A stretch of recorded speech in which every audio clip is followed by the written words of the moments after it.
to pick them to. Just get a button, just choke the chair. You need a slate. We'll have to speak to someone from Vetco on that. Okay, good evening. This is Board of Selectmen's meeting for Thursday, March 24th. First item on the agenda is a request from Terry Tong for Hair by Terry for signs at 626 Main Street.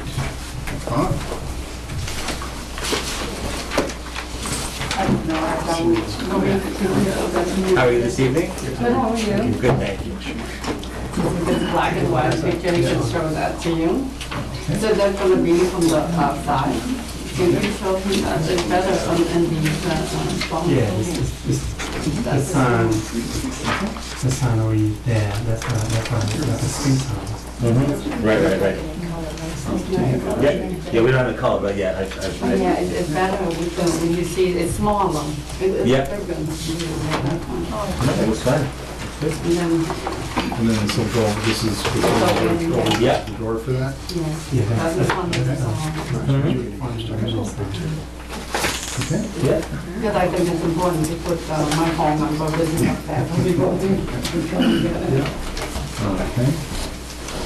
Any questions, comments, concerns? No, I think it looks fine. And I'm sure Frank Patterson's fine with this too? Yes. Yes, we waiting for us. Okay. Yeah, I think we have more chance to get the unit passing. Okay. Anything from the audience? Yeah, No? All right, well then, hearing nothing else, I'll make a motion that we approve the request from Terry Tong for the Hair by Terry sign at the building at 626 Main Street. Second. All in favor? Aye. Thank you. Okay. Welcome to town. Thank you. Congratulations. Congratulations. Yeah, good for you. Linda, thank you so much for your help. Congratulations. Hopefully you can do something about this. Special product. I think it's surgery. So you submitted the building application, right? for the plumbing and electrical. To Mike?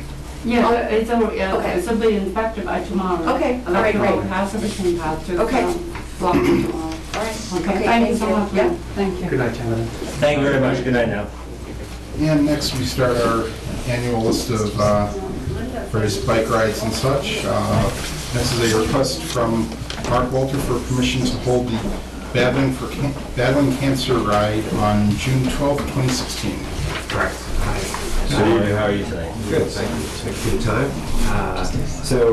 As the cover letter indicated, on June 12th, it's the 8th annual Bicycle Battling Cancer Charity Ride to benefit the American Cancer Society. And there are multiple ride options. There is a 30, a 70, and 100 miles. The 100 is the 30 and the 70 combined. The ride does come through Bolton on its sort of way out from Marlborough, where it begins and ends, and on the way back.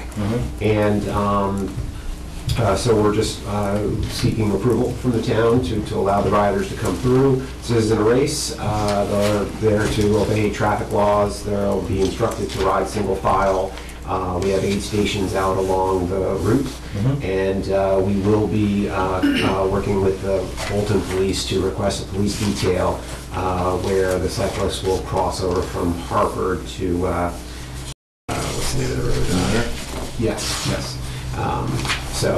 Since that's right across 117. But other than that, any questions about anything? No, I'm assuming you've talked with the chief and gotten approval? I think the first step, how I've been going to each of the towns is to see how they want to handle it, and so I contacted the selectmen. I'll certainly do that. Okay. Once I contacted the administrator, they said, come on in, and so. I can't remember, have you done this before? I have. Well, not you personally, but the ride itself. This is the 8th year of the ride. Okay. So this is not something. No, it's not. Okay. Cool. And I don't believe we've ever had any issues with it. Okay. Just want to make a motion contingent on approval by... Yeah, I'll make a motion that we approve the request from Mark Walter for permission to hold the Battling for Cancer Ride on June 12, 2016, contingent upon, your successful meeting with Chief Nelson and getting his approval, which I'm sure he will do since this is the 8th year that you've done this. Okay. Second. All in favor? Aye. Thank you. Okay. So is there any formal paper, other than I'll contact the chief, just want to make sure no forms or anything? All right, thank you very much. Thank you. Thank you. Let's see, next is a request from Sue Reba Yep, I came back here. for permission to hold the Harvard Lions Club Triathlon on Sunday, June 26th. Hello. I think I talked to some of you last year, so it's the same course. I met with the police chief and he approved it. And again, we will do all our warning signs way ahead of time with our insurance, same things as usual. So the course is coming out of Harvard on Bolton Road, cross line onto Harvard Road, to Green Road, to Bear Hill, and then we cross back in by Candleberry Lane in Harvard. Cool. Okay. Cool. And it sounds like, based on your letter, that you've talked with the chief. Yeah, we met with him in person, and Okay, he's okay with it? yeah, he's fine with it. Okay. He said he would provide the police detail here at that Green Road and Okay. probably Bear Hill because it was a pretty busy evening. Sure. Okay. All right, then I will make a motion that we approve the request from Mr. Gleavish for permission to hold the Harvard Lions Club Triathlon on Sunday, June 26, 2016. Second. All in favor? Aye. Aye. Thank you very much. For your records. Okay. Thank you. Dr. Gibb. Yeah. Maybe there's some, we'll go like this. So next is review the annual town meeting warrant for May 2nd, 2016. He's gonna head back there. You want to come up here? Who was? Brian, come on up. We're fine, you're all right. You find back there? Okay. We can see you. Let council have the center stage. They have that row of chairs to protect them. Yeah.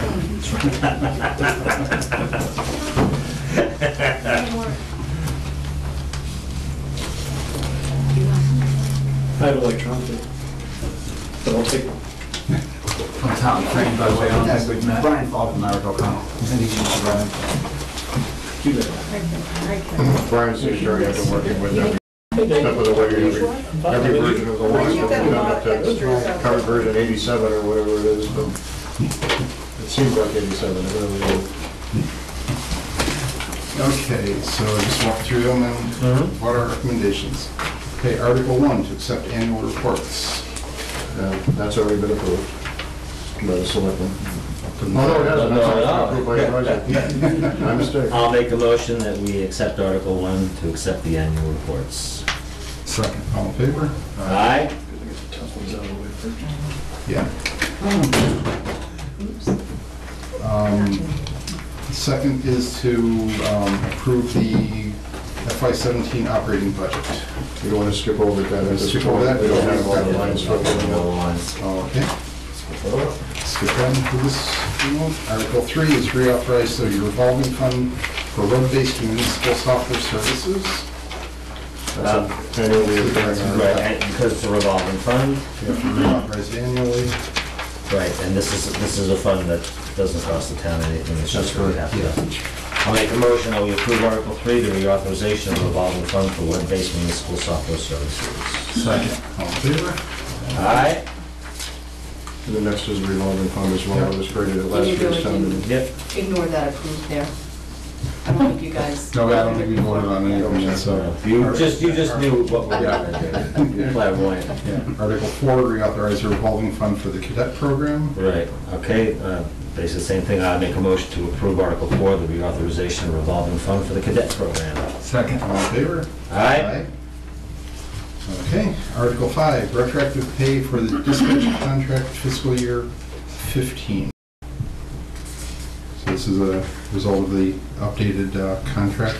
Yes, all the figures are either the FY15 figures are the actual, based on payroll from IMC, the calculation of the police department, and the FY16 retros are based on actual calculations up to the most recent payroll, and then projections for the last 9 payrolls.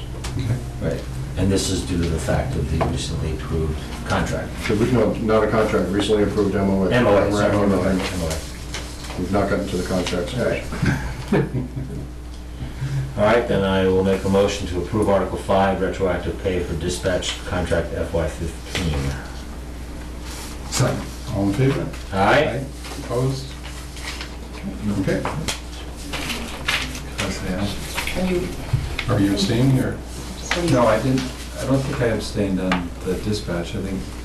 You abstained on the well, I don't want to get ahead of myself, but you did abstain on the dispatch when we voted the memorandum of agreement, but that doesn't mean you need to vote the same here. You can vote any way you like. I'm just. Yeah, no, I'll vote in favor of it for the dispatch. Yeah. Okay. Article 6 is retroactive pay dispatch contract FY16. And the plug number here, that's the projected out through... That's right, we have actuals through the first, I believe, 17 payrolls, and then projected through the next one. Okay. Will this number change? It may, but we can do that. Okay, all right, well, the thing is, that was a question in advisory, whether or not this was a plug number, or whether this was a number in anticipation of when dispatch may cut over to Devon's. This is a plug number. This is our best projection based on when dispatch will cut over to Devon's. Okay, but it might change. It may change slightly. It shouldn't Okay, change much, okay, but okay. it may change Right, slightly. Okay, fine. If it's a slight change, I believe we probably wouldn't even change the number. We would go to make it up within the budget. Right. Can I ask a question? Yeah. So advisory, when's advisory joining us tonight? They are, Shortly, I presume. and what is that on? I'm sorry, I don't know what, I thought they were gonna be here on certain aspects of this. They will be coming down to discuss the borrowing articles, the capital appropriations, and the method of borrowing that they've already voted to Okay. approve. These articles. I'll make a motion to approve Article 6, retroactive pay for the dispatch contract FY16. I'll second that. All in favor? Aye? Opposed? No. Okay, Article 7, retroactive pay for the police contract FY15. I have no issues with this. I'll make a motion to approve Article 7, retroactive pay for the police contract FY15. Okay. I'll second. All in favor? Aye? All opposed? No. Okay. Article 8 is retroactive pay for police contract FY16. And this number is, again, just projecting out through the end of the fiscal So year. using the same methodology. I'll make a motion to approve Article 8, retroactive pay for the police contract FY16. I'll second. All in favor? Aye? Aye. All opposed? No. Okay. Article 9 is the new school building project for Minuteman Regional Vocational Technical School. We've had conversation on this from time to time. Because everybody wants to ask for a refresher on it. Can you give us a little history, Don? I have a PowerPoint that runs about 90 minutes. 7,000 slides, right?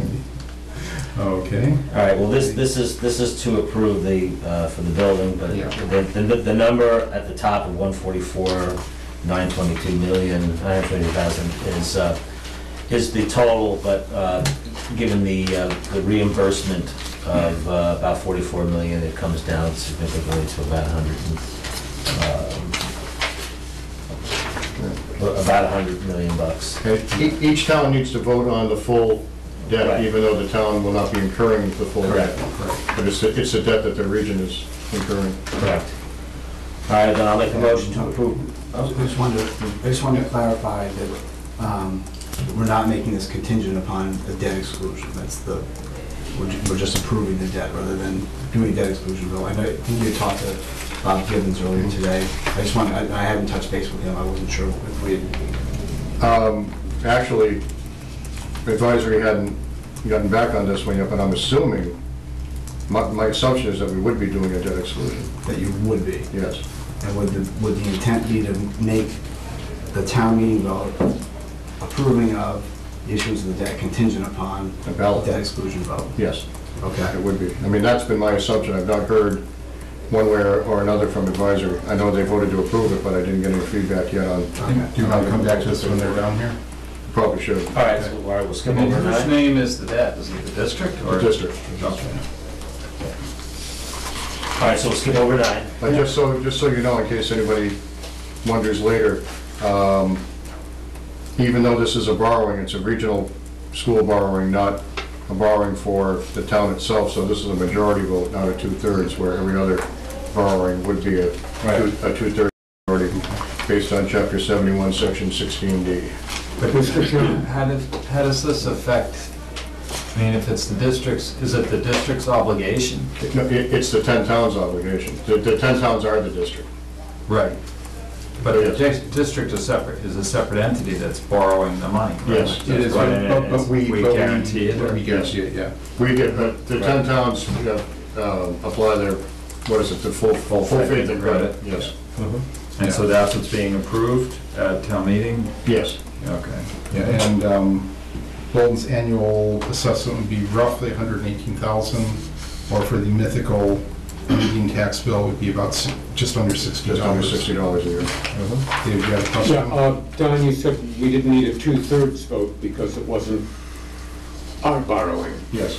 But do we need a debt exclusion election? In other words, will it be? I have assumed that that is the direction we will be going in. I mean, I've helped prepare the ballot question, and depending on the feedback from advisory, but my belief is that we would be doing a debt exclusion.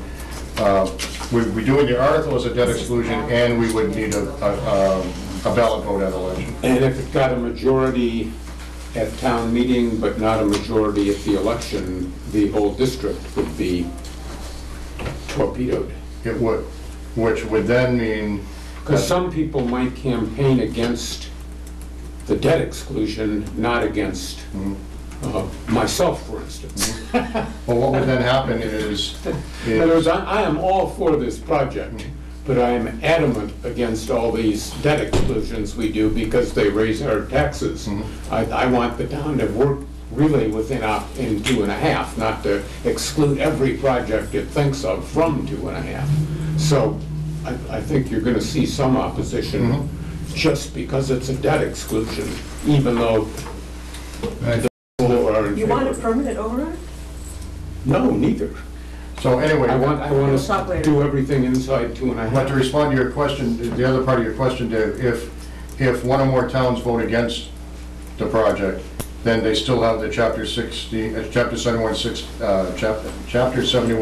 Section 16N option to go back and then issue a district-wide. But that's expensive, and it would be nice to avoid it, and it delays the whole. It doesn't delay it. They have to have this vote completed by the end of May, early June. So, and the expense for the district-wide election would be at the expense of the school district. But they don't know till May 9th, and they're gonna have an election get an election all put together before the end of May? They've got everything set up and ready to go I if they see. need to. Okay, all right. Right, so we're gonna skip over that till Yeah, later. and that's what the ballot question would look like. Okay, Does everyone have a copy of the sample ballot question? yeah. Let's see, Article Give us care, Don. When did you? Yes. Okay. This 10 is is like my borrowing. restriction. Let's wait for advisory. Article 11 is borrowing. Article 12. It's not borrowing. And actually advisory proposed to disapprove and withdraw it, actually. So, and Harold was fine with that. So my recommendation to the board would be to vote to remove the article from the warrant. Okay. Well, the only negative is it's gonna show up again next year. It is. Yeah. Yeah. Harold was okay with, he wasn't Right. thrilled, but he was okay with Right. withdrawing it. Right. Yeah, I mean, it's, we're just delaying necessary maintenance and repairs in the town, but, okay. All right, then I'll make a motion that we remove Article 12, repair of Long Hill Road culvert from the warrant. Second. All in favor? Aye. Okay, 13 is borrowing. Well, actually though, this is the article that we've said that we're going to pursue grant funding for.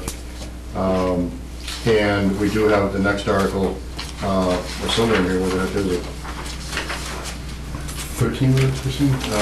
Grant funding for- Well, I beg your pardon, I'm sorry, I got ahead of myself. Okay. I was Okay. confusing it with the lights, I'm sorry. Yes, yeah, yeah. So we'll, I'm about to accuse Linda of removing an article.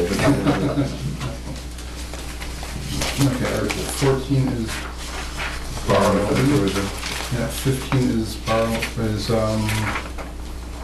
That, wait, before we get to Okay, yeah. 15, there was discussion Tuesday as to whether or not, in order to make a target for the amount being borrowed under $1 million, whether or not we actually wanted to take the cruiser out and put it back in the operating budget.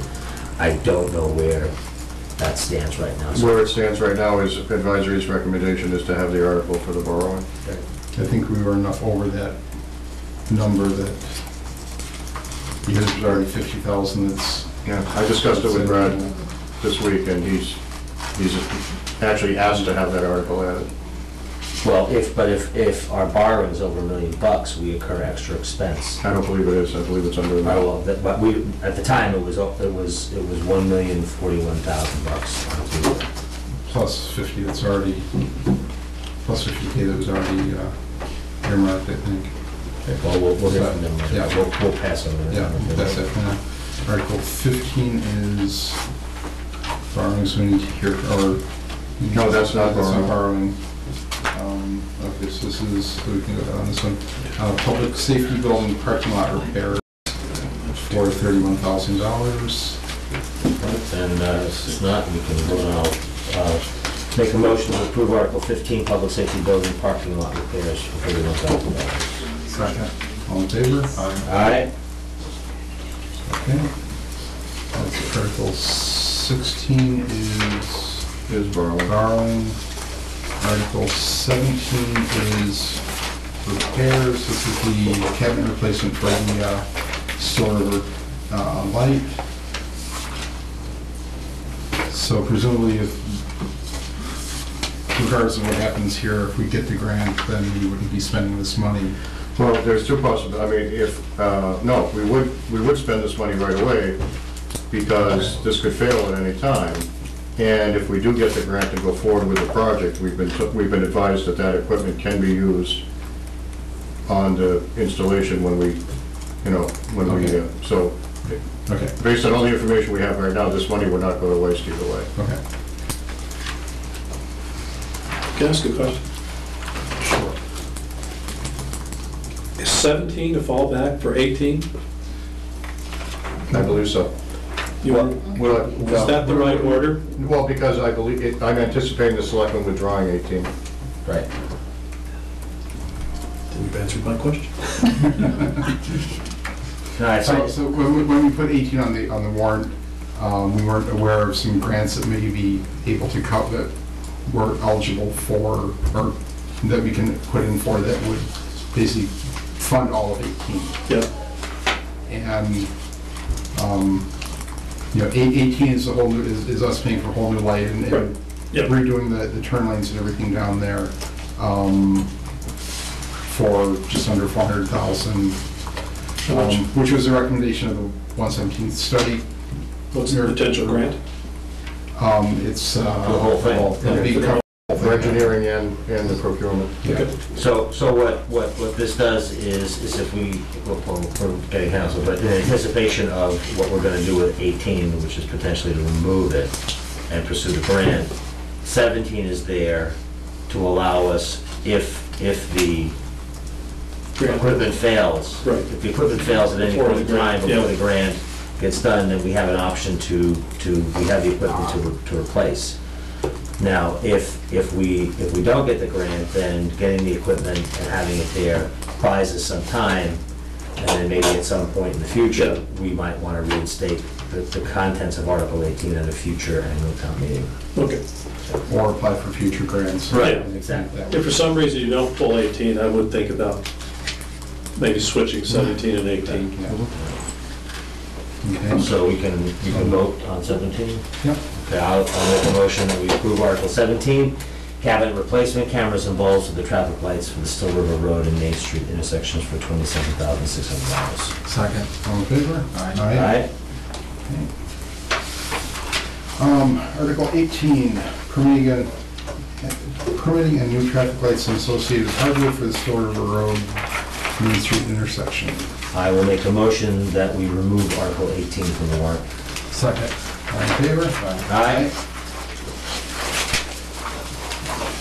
Just making it life easier. Okay, Article 19 is borrowing. Standard body replacement repair is borrowing. Repair to engine 1 is not borrowing. So this is repairing some corrosion that's on the struts holding up the tank, the water tank and the engine and such, for $19,770. I'll make a motion that we approve Article 21, repairs to engine number 1 for $19,770. Second. All in favor? Aye. Okay. Article 22, purchase of a chest compression system. For Article 22, I asked Nanachka to find out what amount of money is available in the ambulance donations account.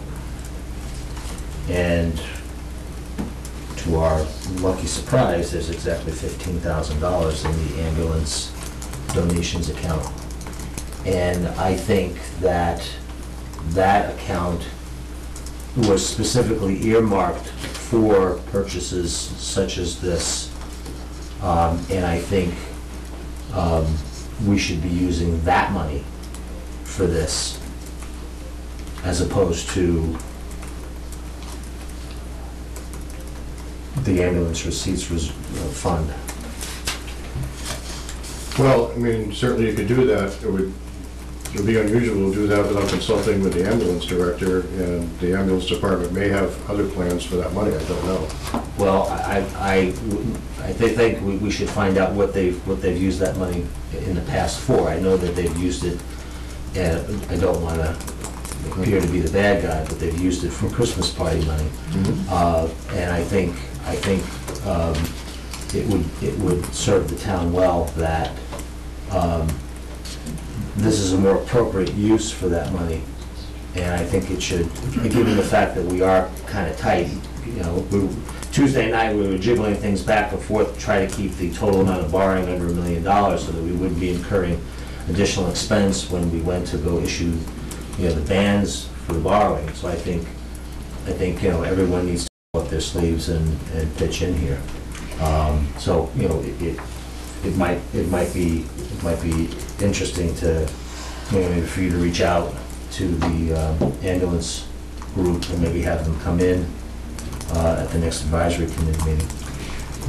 I would just chime in here a little bit. So probably for 2 months, Don and I have been going back and forth. Well, Don's been going back and forth. I've been going back and forth with Don, but about identifying these monies on what basis they were taken in. And really, if they're charities, they shouldn't be on the town's books. We shouldn't have any responsibility for them. They should be setting up 501(c)s and filing the appropriate paperwork with the Attorney General and get the town. It's not the AG, so it shouldn't be monitoring charities. Just to Stan's point, I don't disagree. I'd like to know on what basis they took in the money. So what we're talking about here, and I actually have a meeting with the director in the morning. Right. But what we're talking about is a donations account, and I believe, I have to prove, not prove, that's not the right word. That's the same money we've been discussing. Yes, it's the same money we've been discussing, but unlike the other account that we've been talking about, I have not been able to determine yet whether these are solely donations or if these are solicited donations. And there's a difference. I mean, there are times when we've done something for a family. They were very happy with the work that the ambulance squad did, and they make a donation to the town. for the ambulance, and it goes into the donations account. There may be money in there that was actually solicited. See, that's the difference that I haven't been able to get to yet, whether we have solicited money in there or they've all been voluntary donations. If they're voluntary donations, it's a little bit different than going out and fundraising. And I know the other account is fundraising, there's no question about that. I haven't gotten to the bottom. How many accounts does, for ambulance, how many, they have two? No, the ambulance account has the ambulance receipts reserve, so the money we take in from the calls, and then there's a separate donations account. So we've got the revenue that comes in from the ambulance when they go out on a call. And then we've set up this separate donations account, so when people donate money voluntarily to the ambulance fund, this is the home for that, and I don't know yet. And then there's a third account where they're out there soliciting No, monies? that's what I'm There's saying. only the two? That's only the two, so I don't know if there are solicited funds commingled in the donation account, and that's the conversation I was gonna have tomorrow morning. I don't think so. I think, and this is part of why we're trying to sort out, I think the money we see for the ambulance is strictly money that is donated by townspeople, or it could be people that don't live in town. That's not solicited. They're just, you know, they're appreciative of something that was done, and they're showing their appreciation in that way. That's what I think, but I don't know that. I'm gonna find out tomorrow morning. Yeah, and that's a little different. Yeah, because My we have- understanding is a little, that's different than what I've been going along on, because they should, if it's people who, you know, got good service from the ambulance and donated to the town, they shouldn't be using that for Christmas parties, in my opinion. That's a different topic now. I know that the Firefighters Association has been in the long-standing process of establishing a 501(c) for their solicitations, and obviously that's an account that we have nothing to do with. It wouldn't be a town account.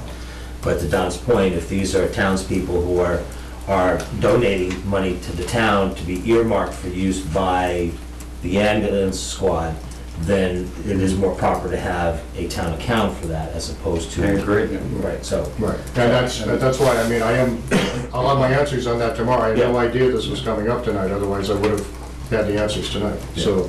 Yeah, and I apologize, but this was something that was put on just within the last week or so, this particular article. So, I mean, you're free to do whatever you want, I'm just. Do you want to pass on this until? I would say we should pass on until we have more information. See what Marty has to say Yep. about that. Okay. Of course, that 15K, I mean, it's whether she spends it now or whether, you know, in 10 years when we get the next ambulance or whatever. Yeah. No, this is donations account, this is not. No, yeah, you're talking about, But the ambulance the ambulance receipts reserve. is where we take money for the ambulance. Right, Yeah, so, right, right, and I think, you know. But I think the donations might be a good place for it to come from, but Exactly, I right. don't know what else is that's Right, earmarked for. right, maybe we should just find out. I Yeah, think, you know. yeah. Okay, next is mosquito monitoring and surveillance for disease identification. And this is just for monitoring. This is just for monitoring. Personally, I have some mixed feelings on it. I mean, if I know that there's something out there, you know, I mean, if I don't want to be bitten by a mosquito, I'm going to take the same precautions whether I know that there's West Nile out there or not. You know, it's like, if I don't want to get bit, I don't want to get bit.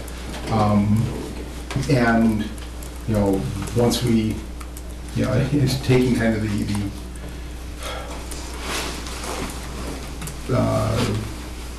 you know, twisting a little bit is if we find out that there is a pool of West Nile in town, you know, the next step will be, okay, well now how are we going to treat it? As opposed to just being blindly ignorant and just saying, okay, well, you know, we all know when to avoid being outside to avoid mosquitoes or what to do to try to reduce the, you know, getting bit. So I'm kind of on the fence on this one myself.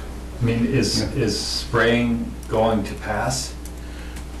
Wait, We've tried it several times, or it's been brought up several times, and it's never passed for a whole variety of reasons. And I think you'd get the same sort of pushback if we turn around one. So I guess it begs the question, what would we do if this surveillance found a mosquito with West Nile virus if we're not going to spray?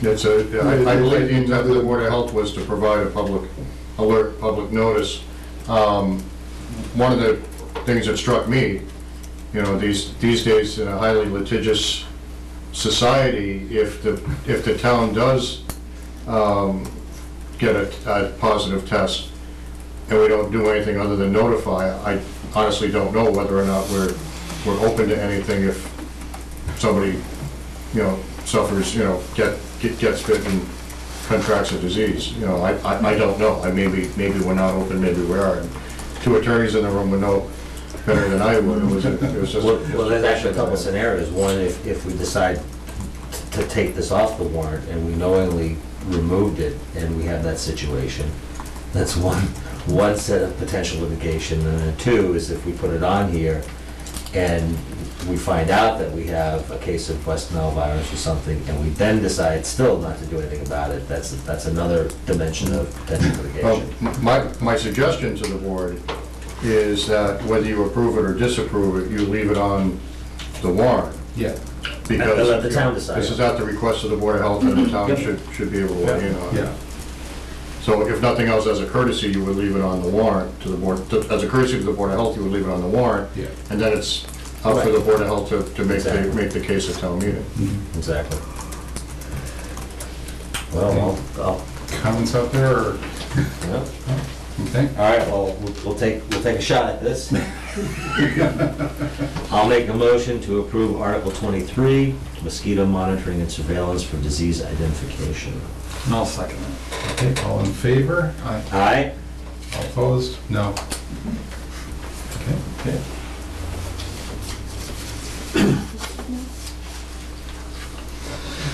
Okay, Article.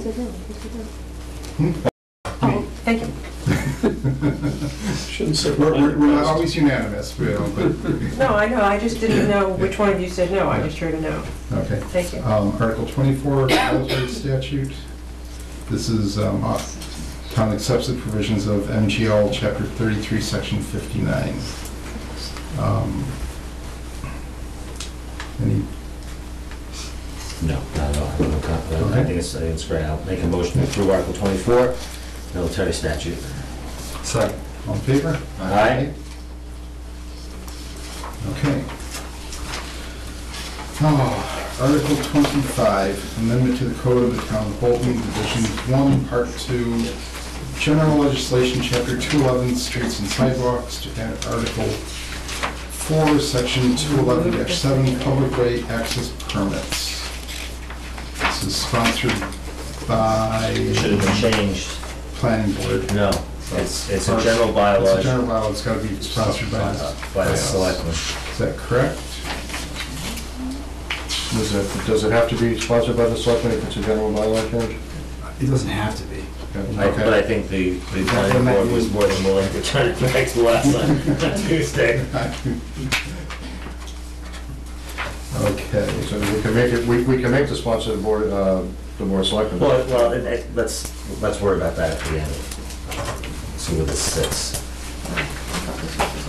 And I think, you know, following up on the discussion with the planning, or at advisory the other night, I personally think this is kind of a silly exercise by the planning board. I think the number of properties that it impacts is minuscule, and I think we have enough other checks and balances that any existing, it only covers existing businesses that are adding a driveway. So how many existing businesses are there in town that would be looking at that? And 626 did, but planning board reviewed it, the Board of Selectmen reviewed it, certainly Harold reviewed it, and the building inspector reviewed it. So I mean, there's a lot that goes in there. Any other business that's looking to add a driveway would need to pull a building permit. They need to pull a curb cut, which then at least gets DPW and building inspector involved, and they can kick it to us for review if they have concerns about it. So I don't see why. I mean, in the only examples of horrendous driveways that should never have been permitted were things that were pre-existing any of the zoning, which would have been Classic Pizza and Bolton Orchards. Neither one of which any of us, and anybody in their right mind would approve these days. So I think we've got, multiple, 3 pages of regulation for no purpose here. So that's my opinion on it. And I echo your comments 100%, because we both argued the same arguments at Tuesday night with advisory and the planning board. This just adds a tremendous amount of additional burden and undue excess to an existing business. And as I commented the other day, things like surety bonds and traffic studies would have been ludicrous for 626 Main for what they want to do. I mean, it was actually, it was something that Frank had suggested, and it made absolute perfect sense. If instead of having 2.5 pages of bylaw, if there may be something that might need to be added, we could look at some of the existing bylaws and rules and regs that might potentially cover this, and add a little bit to the rules and regs for this kind of special condition. But I don't think we need 2.5 pages of bylaw. I mean, the whole intent of the bylaw is to provide a framework, and rules and regs are where you outline in detail the sort of nut and bolt procedures of how the bylaw should be enforced. You shouldn't be creating 2.5 pages of rigid bylaw stuff for an exceptional, perhaps might happen kind of case in town, as opposed to something that might more generally happen. Well, Don's going to talk more about it later, but this exact kind of fact pattern came up in our meeting with DOT on Tuesday. In terms of traffic calming and the need for, appropriate handling of. You want to jump in here, Don, about the curbs? He was talking specifically about Classic Pizza. When we were talking about traffic calming techniques on Main Street down by the school, right? And he talked about how traffic calming techniques in general, such as striping, to visually narrow the roadway, but also to have a place like Classic Pizza have only 1 or 2 curb cuts, as opposed to being able to pull in wherever. They agreed that something like that's a very dangerous type of thing, and to Stan's point, or Mark's point, I'm sorry, would not be done today. It would be done in a much safer manner than it was back in the day. So yes, you certainly want structure around curb cuts. The mechanism to get there, I'm not going to pass judgment on, but you certainly want to have a safe environment, and Classic Pizza was one of the examples that they used. Yeah, I think we talked about what was 5 corners in Lancaster, where they which is now 4 corners. Yeah, 4 corners. Clearing up the Cumberland Farms lack of appropriate curb cuts. That's right. Mm-hmm. Yeah. And again, those are businesses that have been around for so long, and like I said, nobody would permit that these days. Right. But anyway, hold on, Mary. Mary Chumo, Corn Road Public Way Safety Committee.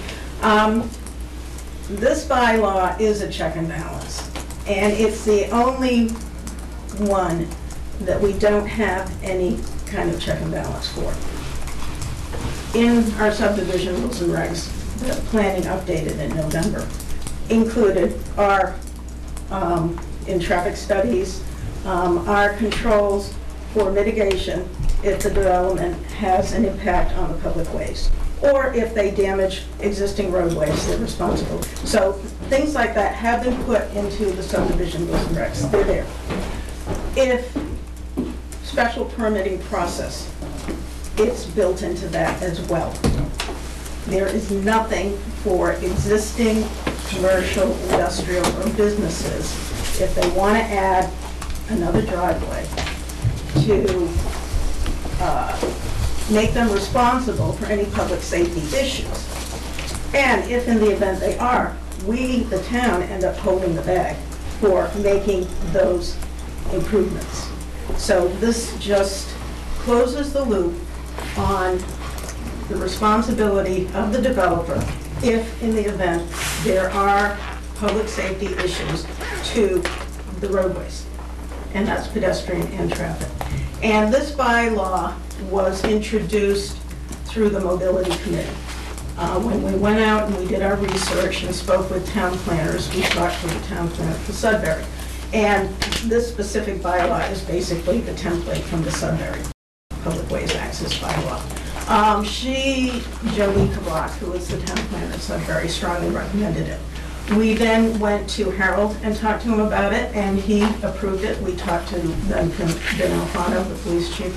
He approved it, discussed it with Don, and I believe even when mobility came before the selectmen, it was one of the things we talked about. I don't remember. In the report. Okay. When we were presenting the report. I think it just closes the loop for making sure that we don't have these issues that we then are responsible for taking care of.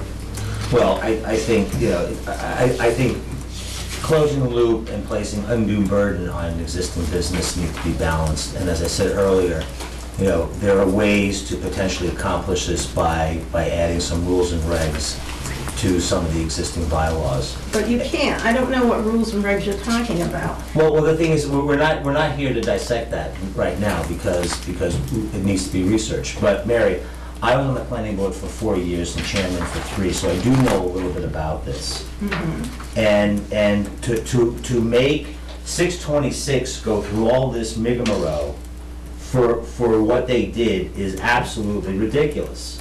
It's absolutely ridiculous. Surety bonds and traffic studies. For what? Well, you don't know the type of... You don't. You don't. But I think there needs to be a bit more investigation about this because, you know, if a commercial entity wants to put in a second ingress and egress, they just don't get carte blanche to do that, even in the existing environment now. So I think, you know, a bit more thought needs to be done here of looking at, for these exceptions, because it's not like we have 1,000 businesses in town potentially will want to put a second driveway in.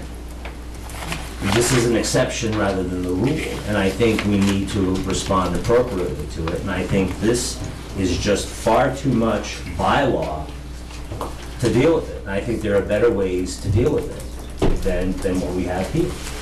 The only thing that concerned me was the bond, but it's an optional bond. The planning board may require a performance bond to be posted by the applicant in an amount not to exceed the estimated cost. So, I mean, the planning board, it just gives the planning board more tools on that point. Well, unfortunately, we've had instances recently on 2 commercial projects where the planning board overstepped its authority in many, many areas and put undue burden on the developer in order to try to get their business either in or moved. And what I want to see is I want to see some fairness, because already there are too many rules and too many regulations and too many hurdles that especially a new business has to go through in order to come to this town. And that's why we're having such problems with getting tenants for the office building here on Main Street, and why we're having difficulties getting people to move into the other commercial buildings. And far beyond that, with some of the other things that are going on in this town. So I think we need to create a reasonable and fair and things that protect the town. I think this is going far in excess of what should be done, and I think for the moment we should remove this bylaw and look at ways to look at the existing bylaws and rules and regs to account for this kind of exception. I agree with it. I mean, making sure that there is that oversight, I think is good, but I don't think, I think this goes beyond what's really, I mean, quite simply just requiring a site plan review will trigger a higher level of scrutiny that would then, in conjunction with the planning board, would allow the selectmen to say, well, is that a safe place to have cut? Is that, it would give us the ability to address all of this with a very minimal overhead. So I think it's good that we make sure we have the checks and balances and make sure that things are covered. I don't think this is the right way to go. I think this is a check that is somewhat unbalanced. I think it is, Right. is at least my take. Nan, did you have a question? Oh, I just wanted to, you didn't identify who you spoke with in MassDOT, and I'm assuming it was Mary We'll get to that, Lori. Lindsay. We're not talking about that now. I know, but you just did talk about it a few seconds ago. Who did you talk to in I'll MassDOT? talk about it later. You can go back and fill it in later on. Okay. Anyway, do I have a motion on Article 25? I make a motion that we remove Article 25, amendment to the Code of the Town of Bolton, Division 1, Part 2, General Registration, Chapter 211, Streets and Sidewalks, to add Article 4, Sections 211-7, Public Ways Access Permits. Remove the entire article, or you just want to disapprove that? No, remove the entire article. I'm not gonna second that.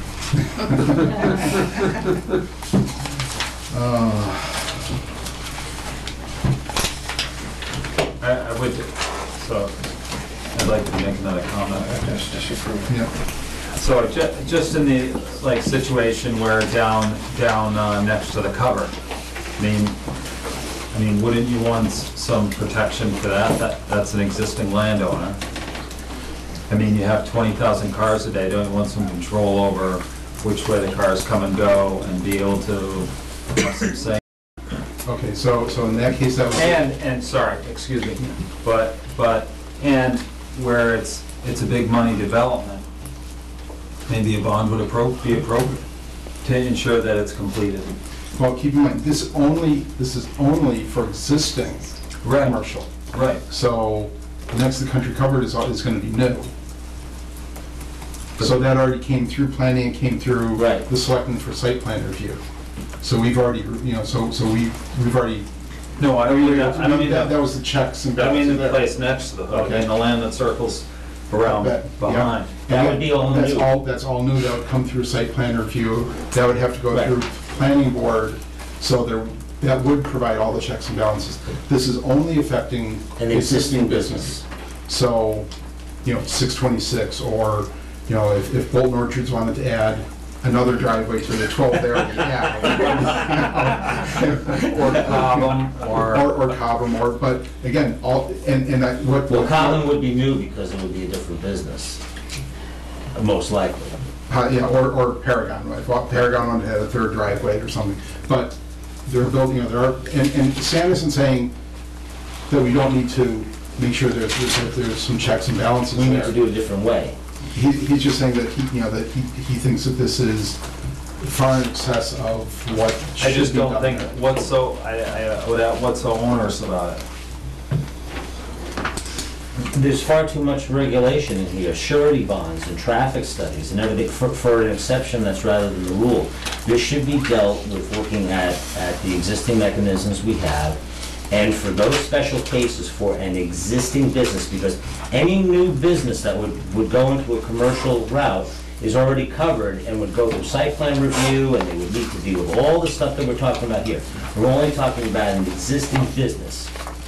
An existing business that's already in town, which are very few. And I think we should handle that case in a different way, not this way. Because all of this is redundant for a new business. The mechanisms are already in place in other bylaws, rules, and regs to deal with them. This is just for existing businesses. And I think, while I'm not saying that we shouldn't have the controls, we should have it in a different way, not this bylaw. Mr. Chairman? Yes. Jonathan Keith, 752 Main Street. I just want to talk about the sponsorship. So, Don, maybe you could weigh in here, but the planning board, initially was sponsoring this. We were told through Erica that we couldn't sponsor it, so it was turned over to the Board of Selectmen, but now town council is saying that the planning board can sponsor this. The recommendation, correct me if I'm wrong, Brian, the recommendation from town council was that since it's a general bylaw, perhaps it would be better sponsored by the Board of Selectmen, but it wasn't a requirement that it be sponsored by Yeah, the Board of that's, Selectmen. I mean, Erica was pretty clear about it to us. She didn't say it was an option, so, I'd like to say that, the planning board should sponsor this And they are the current sponsor. and it come up for a vote and not get pulled at this meeting.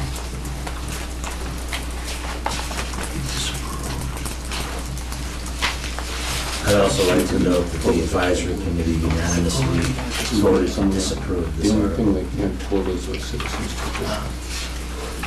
For very similar reasons to Right. what we're talking about here. But I would just ask again, I'm just curious, what part of it is, do you find so onerous? But what specifically, the bond? The bond, the possible requirement for traffic studies, you don't write bylaws for the sake of writing bylaws and regulation for the sake of regulation. The bylaw should be a framework and there should be rules and regs that deal with the nuts and bolts. And there are other mechanisms to refine the rules and regs to deal with this particular situation. And that's what I'm suggesting. It may be as simple as going to the rules and regs on curb cuts and requiring that, To add something from commercial business. that it needs to be reviewed by the selectmen as well as DPW or something else. Or the building inspector. In an attempt to try to facilitate the discussion, Yeah. I guess no one ever accused me of being a coward, so I'll just jump in here. I would suggest that the board approach it the same as Article 23. You may not approve of it, but that's different than removing it from the warrant. I would suggest, if you choose to disapprove it, that's fine, but the planning board did put a bunch of work into it, did have a hearing. Up until this week, I don't know that they've received any pushback on it, so my suggestion would be to keep it on the warrant and have the debate you're having tonight at town meeting and let other people weigh in as well. I would second. I agree. David? And would you have the planning board then be the sponsor? The planning board, I believe, is Charlie. Well, I just, Yeah. but Yeah, they talk about, I don't think we want to have the Board of Selectmen sponsoring an article that we voted to disapprove. And you wouldn't do that, because the planning board is the sponsor. Yeah, so planning is the sponsor. You want to amend your... No, I put a motion on the table. My motion was not changing. Okay, I would tend to agree that we should let this, I think we should do our homework and provide an alternative on town meeting floor. No. To what, no. You don't want to do that, Mark. As a, to show that this is excessive, what it would take to do it in a different manner. I think that just adds additional confusion because, Okay. as you know, in the past, when we have had zoning articles on the warrant, and even ones where we thought it was going to be a no-brainer and there'd be 5 minutes of conversation, winds up being in excess of an hour of conversation. For people who don't understand, and I think we do owe the town to, just because a lot of effort's been put in, because they essentially copied a bylaw from another town, doesn't necessarily mean it's the right thing to do. The right thing to do is not just to find another bylaw to plop in there, is to find out what the best way is to approach this from the standpoint of existing businesses in town, where this will most likely be an exception rather than the rule. And I don't think that we should be adding whole bylaws that encompass 2.5 pages for something that's an exception rather than the rule to a few number of businesses that may or may not require this, and that there are better ways to deal with this. I would make a motion that, I would make a motion. Well, we have to. There's no second on the motion. There's no second. So I would make a motion to approve Article 25, and then the alternative, if it's voted down by the Board of Selectmen, you know, that there be no language in there striking it from the warrant. What? Did you say that again? I said, I'm making a motion to approve Article 25.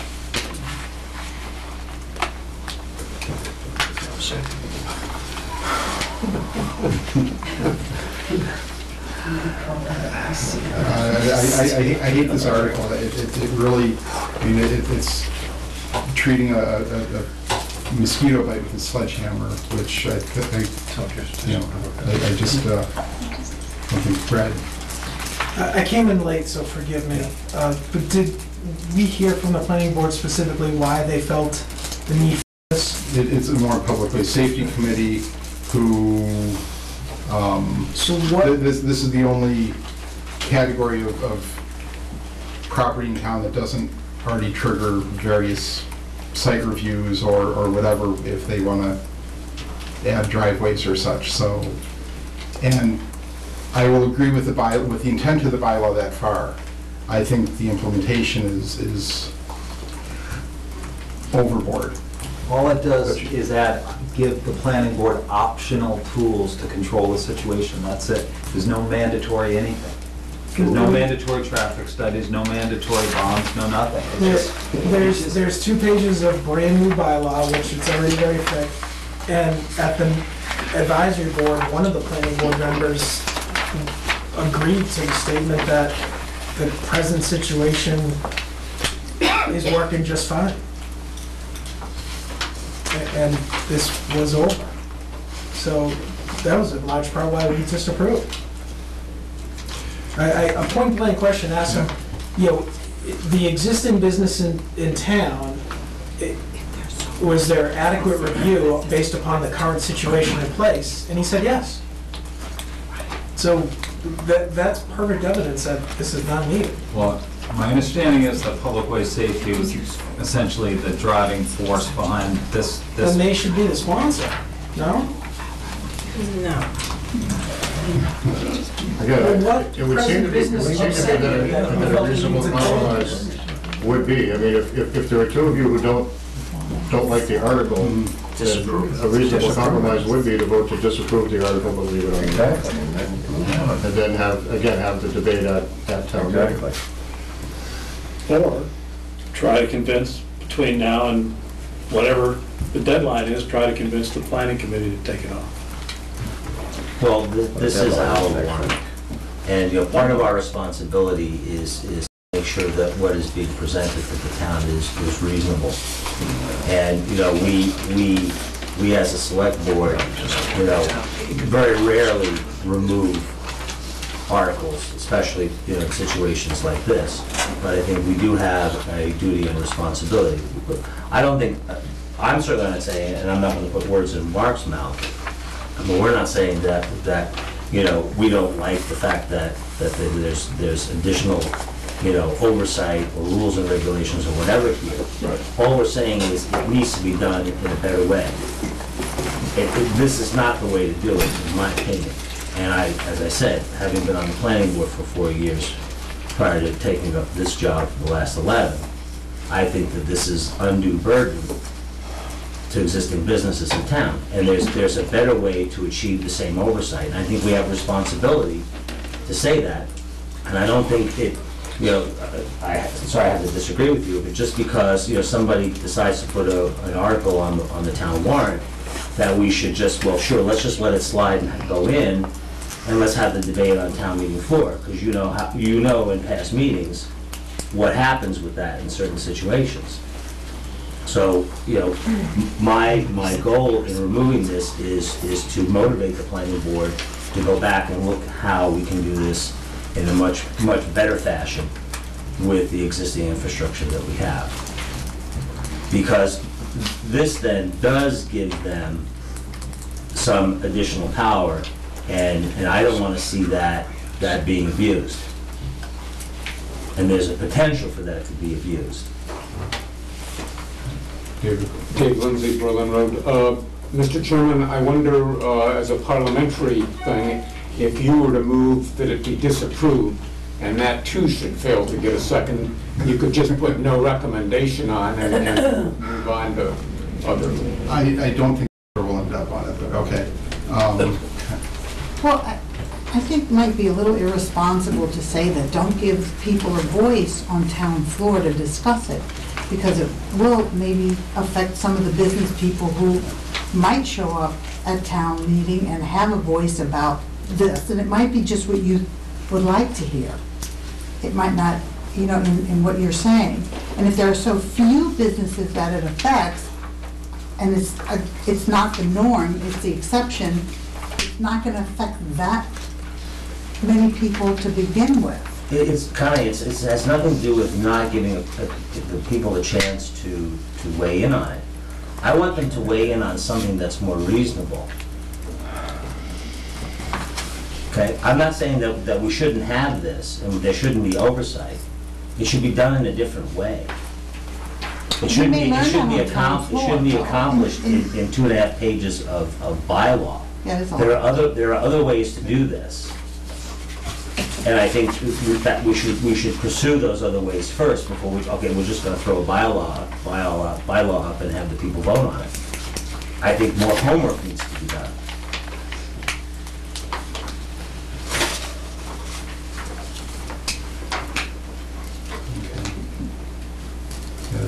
Questions or comments? I think no recommendation. This is not the best you can do. It's going to be even worse. I do have one comment. I don't think we should go the route of making no recommendation. No. And we should either approve it, disapprove it, or remove it.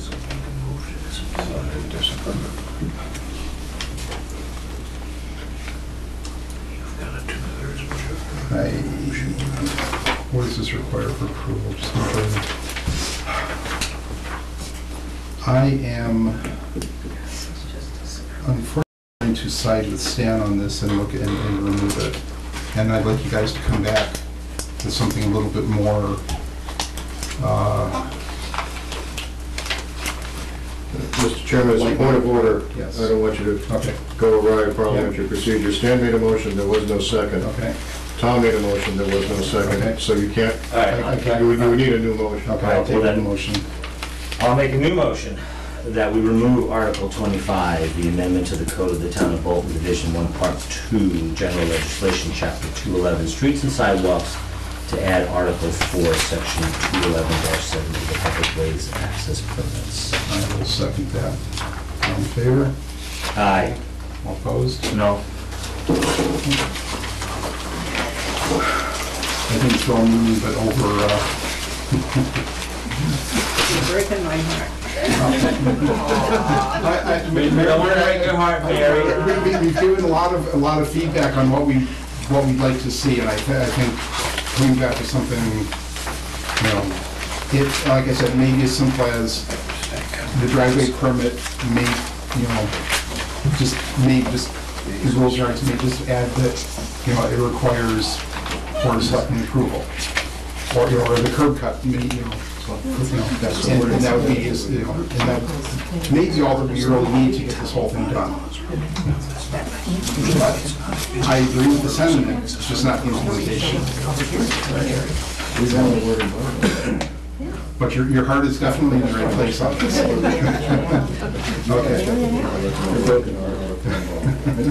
Okay, moving on to Article 26, Amendment to the Code of the Town of Bolton, Division 1, Part 3, Zoning Bylaw, Chapter 250, Zoning, Article 5, Special Regulations, to add new Section 250-26.1, as of right commercial solar voltaic renewable energy installations overlay district. Well, essentially, this article is here to include 3 municipal parcels that the town owns to have the option to put solar arrays on it. And the wording of the article is such that this is one in a continuum of steps to get us to green community status.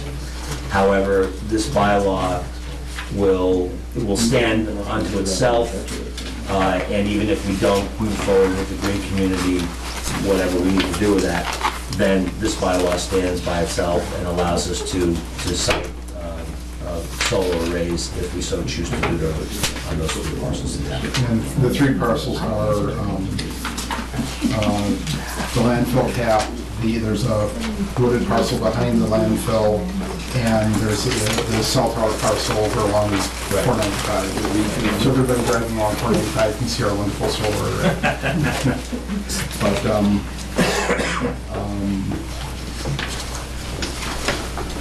other than that, I have a few minor nits about it, but I think in general, it's not bad. Yeah. So, All right, then I'll make a motion to approve Article 26, the amendment to the Code of the Town of Bolton, Division 1, Part 3, zoning bylaw, Chapter 250, zoning, Article 5, special regulations, to add a new section 250-26.1 as of right commercial solar photovoltaic renewable energy installation overlay district. Second. all in favor? Aye. Okay.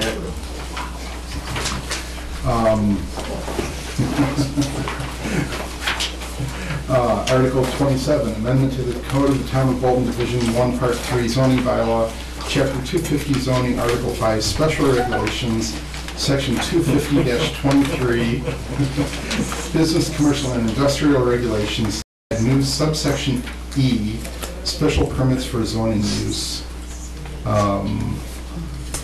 And this would add the requirement that any new business, commercial, industrial would be required to have a knockbox. Correct, it's on all commercial, not new. All, it says, on summary, it's all commercial. So all the existing business would be required to retrofit in. Yes, that have a commercial, business, and industrial structures that have an automatic fire alarm system to ensure access to the system by the Bolton Fire Department. So basically, it's a lockbox outside with keys to be able to get in. I'll make a motion to approve Article 27 as described by the chairman. Second. All in favor? Aye. Okay, Article 28. Amendment to the Code of the Town of Bolton, Division 1, Part 3, zoning bylaw, Chapter 250, zoning, Article 3, zoning district regulations, Section 250-12, schedule of permitted uses. And this would be for light manufacturing, research and development laboratories, and bulk storage in the industrial zone properties. It would require change it from yes to special permit. So any manufacturing, R&D, or bulk storage would now require a special permit, as opposed to having the right to develop properties in those with that zoning.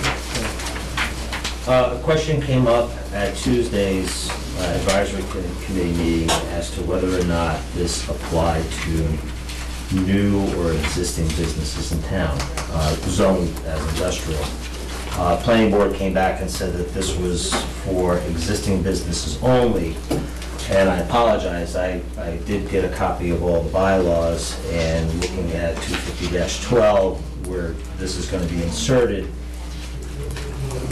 doing a quick scan of it, it is not clear to me that there's enough definition in the bylaw itself that distinguishes between new and existing.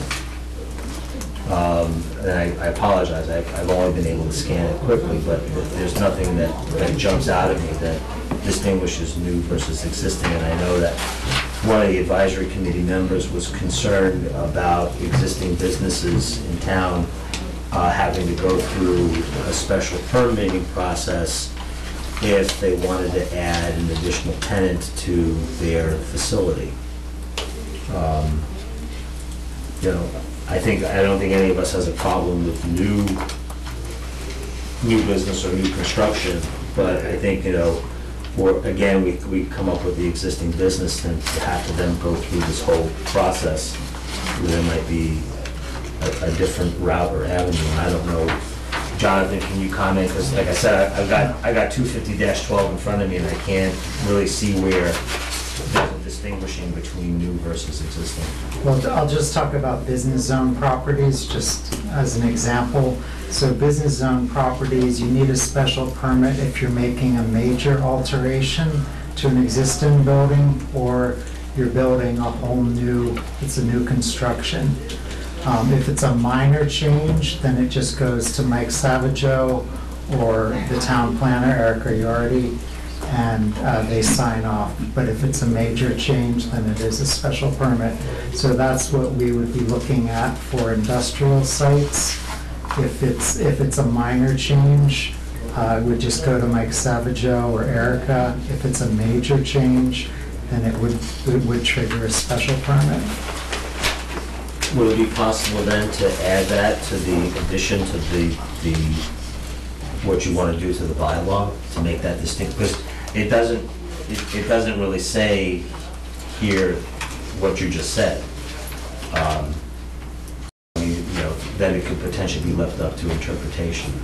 I think there is, I mean, without Erica here, it's hard to, get all the information, but I think there is some wiggle room that isn't, within the bylaw for business zone, for that type of interpretation, but, we could have Erica's replacement look more closely at that.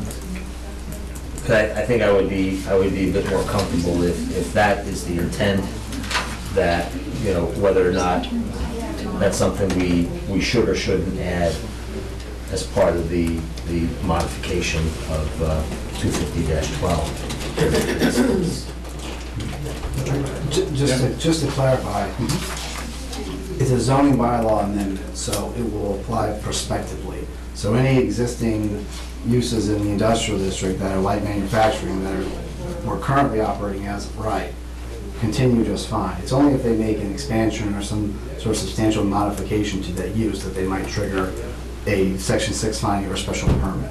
The existing businesses, the extent that anyone is operating under these uses that are now changing, are grandfathered is the word that's usually used. They become pre-existing non-conforming. They're legal under zoning. They only trigger a special permit or some sort of finding in terms of whether or not there's substantial change to the use if they want to do something. If they're not doing anything different, everything stays the same. Right. Well, this question came up, an advisory committee member had asked this question, and we were trying to figure that out just to make sure, because if obviously if it's a major change, then yes. If it's a minor change, then obviously no. So I think one of the questions if Paragon, they have more space than in the building than they need, and they're looking at leasing out parts of the building, and with them leasing out to, even though they're already doing effectively light manufacturing there, or light demanufacturing, that's really, but if they leased it out to somebody else doing light manufacturing, whatever that's classified as, would that trigger a special permit for that, or would that is already pre-existing use for that lot, for that parcel, so that would be okay? I hate to get into hypotheticals with actual businesses, but hypothetically, if somebody's operating with light manufacturing use and they, without any discontinuance, lease it out to somebody else doing the exact same thing, it's not going to trigger something. They'll be able to keep going. Well, but if light manufacturing, if they're manufacturing A and somebody comes in manufacturing B, which may not necessarily be exactly the same thing, does it then trigger? It's a light manufacturing use, so it probably would not. But I hate to get into when we're talking about businesses. Right. Well, right. Well, I mean that's the crux of the issue, whether or not you put we'll use Paragon as the example.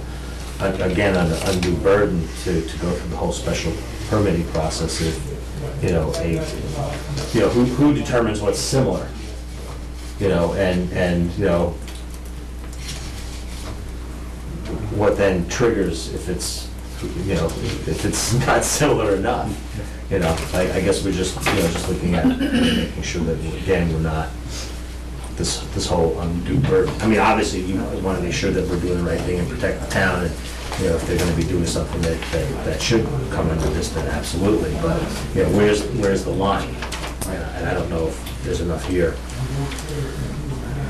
That was the question. Because in reality, all we're doing is we're adding, there are basically, 3 SPs underline, and that's it. It's changing this whole thing, so it's, you know, we're making a simple change which could have potentially great ramifications.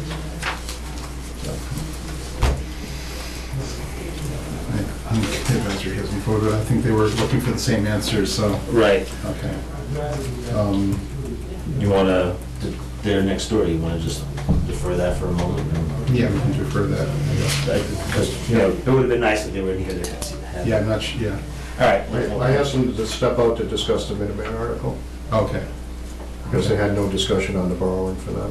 Okay, all right, we'll have them come back, so we'll hold off on 28 then? Yep. Okay. Going on to 29. That's the title on the article says here. Yet another amendment to the Code of the Town of Bolton, Division 1, Part 3, zoning bylaw, Chapter 250, zoning, Article 5, Special Regulations, Section 250-23.2, Mixed-Use Village Overlay District, Section A, location. And this is adding the Skinner property to the existing mixed-use village overlay district.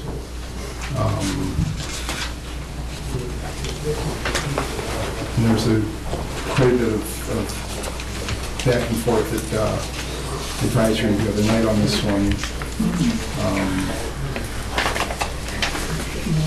Do we have a pleasure on this one?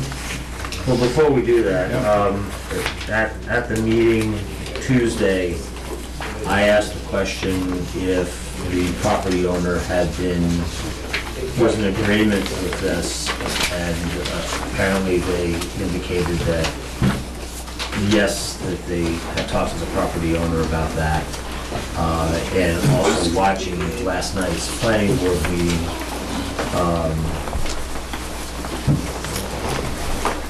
this afternoon, that was brought up. They had contacted the owner of the property. The one thing that would be interesting to hear from the planning board is that I believe the question was asked whether or not there had been a meeting with the butters Tuesday night, and the gentleman from the planning board who was at the table had indicated that yes, in fact, that there had been a meeting with the butters, but my understanding is, in watching the rerun of the meeting last night, is that the meeting last night was the first meeting that the planning board had with the abutters. And I did not watch the meeting in its entirety, but maybe someone from the planning board can let us know what either the outcome or whatever was potentially discussed there with the abutters. Yes, so we did have a published hearing on this item.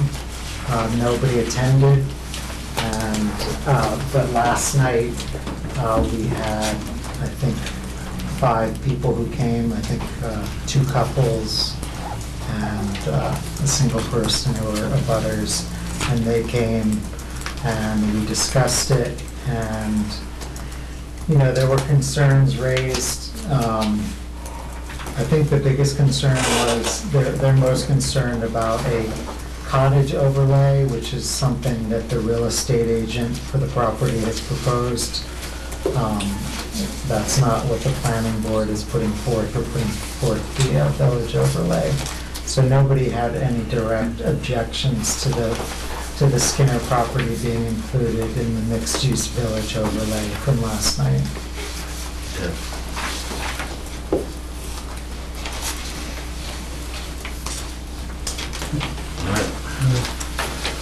I'll make a motion that we approve Article 29, amendments of the Code of the Town of Bolton, Division 1, Part 3, zoning bylaw, Chapter 250, zoning, Article 5, special regulations, Section 250-23.2, mixed-use overlay, District A, location.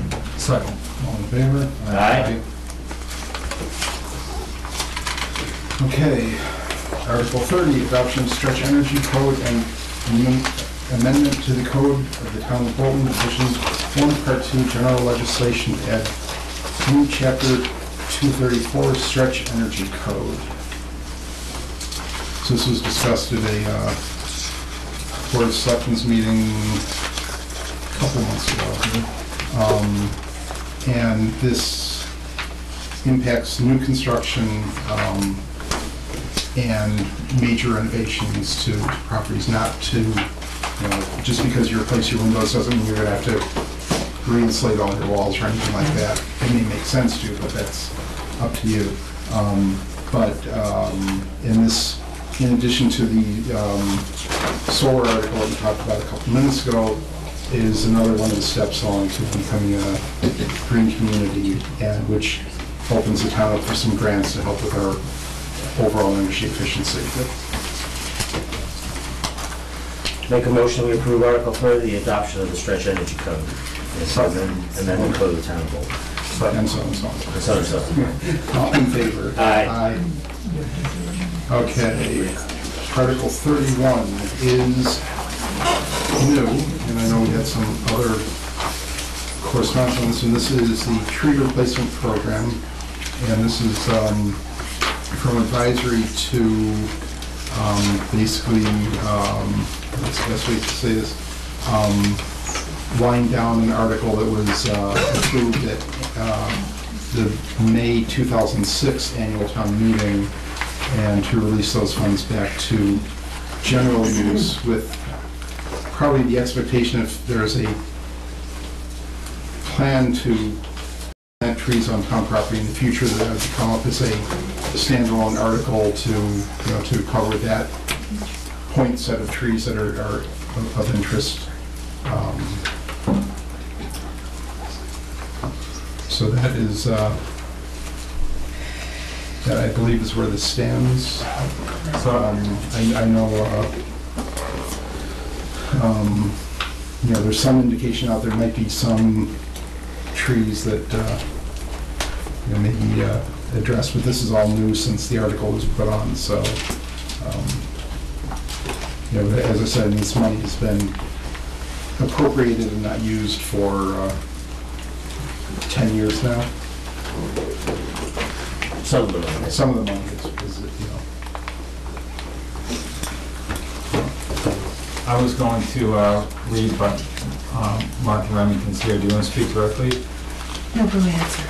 So I think the chairman of advisory is right here, but I think the concern was that the money was lying fallow in the account, not being used, and it shouldn't be, and if it's not being spent, that should return to the town. But I just have,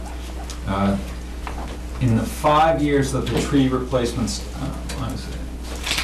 tree replacement stock has been planted in 2007, 2008, 10, 11, and 13.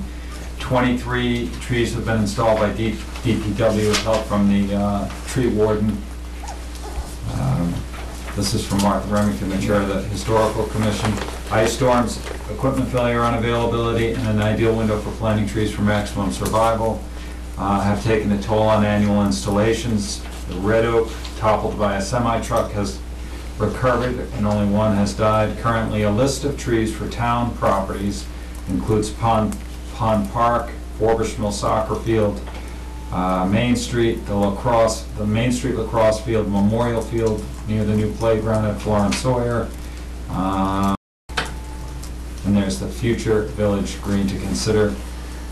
The tree replacement program is at the mercy of timing, availability of town staff, and equipment and funding. If the proposed Article 30 is passed, funds will have to be reappropriated after a one-year planning season has been lost. So, I think there was, the advisory was looking for a color on the...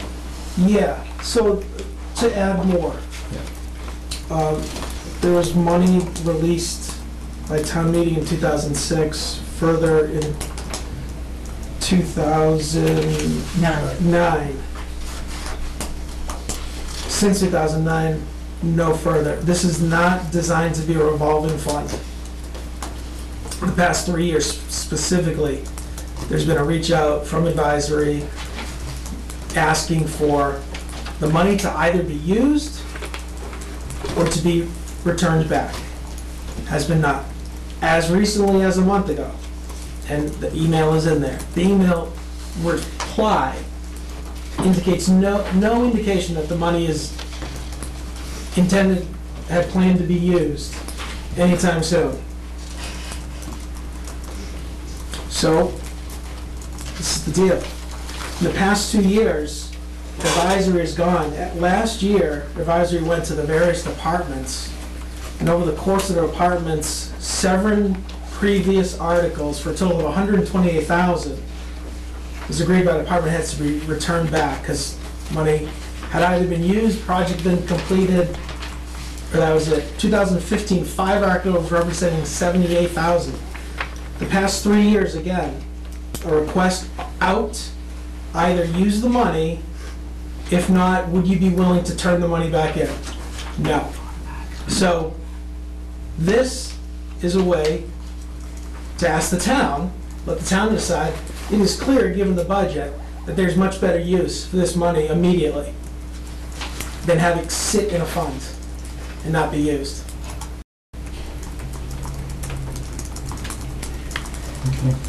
Can I ask just actually one question? I don't believe we have it. Was the original article that initiated this? It's in there, sir, the last page, 2006.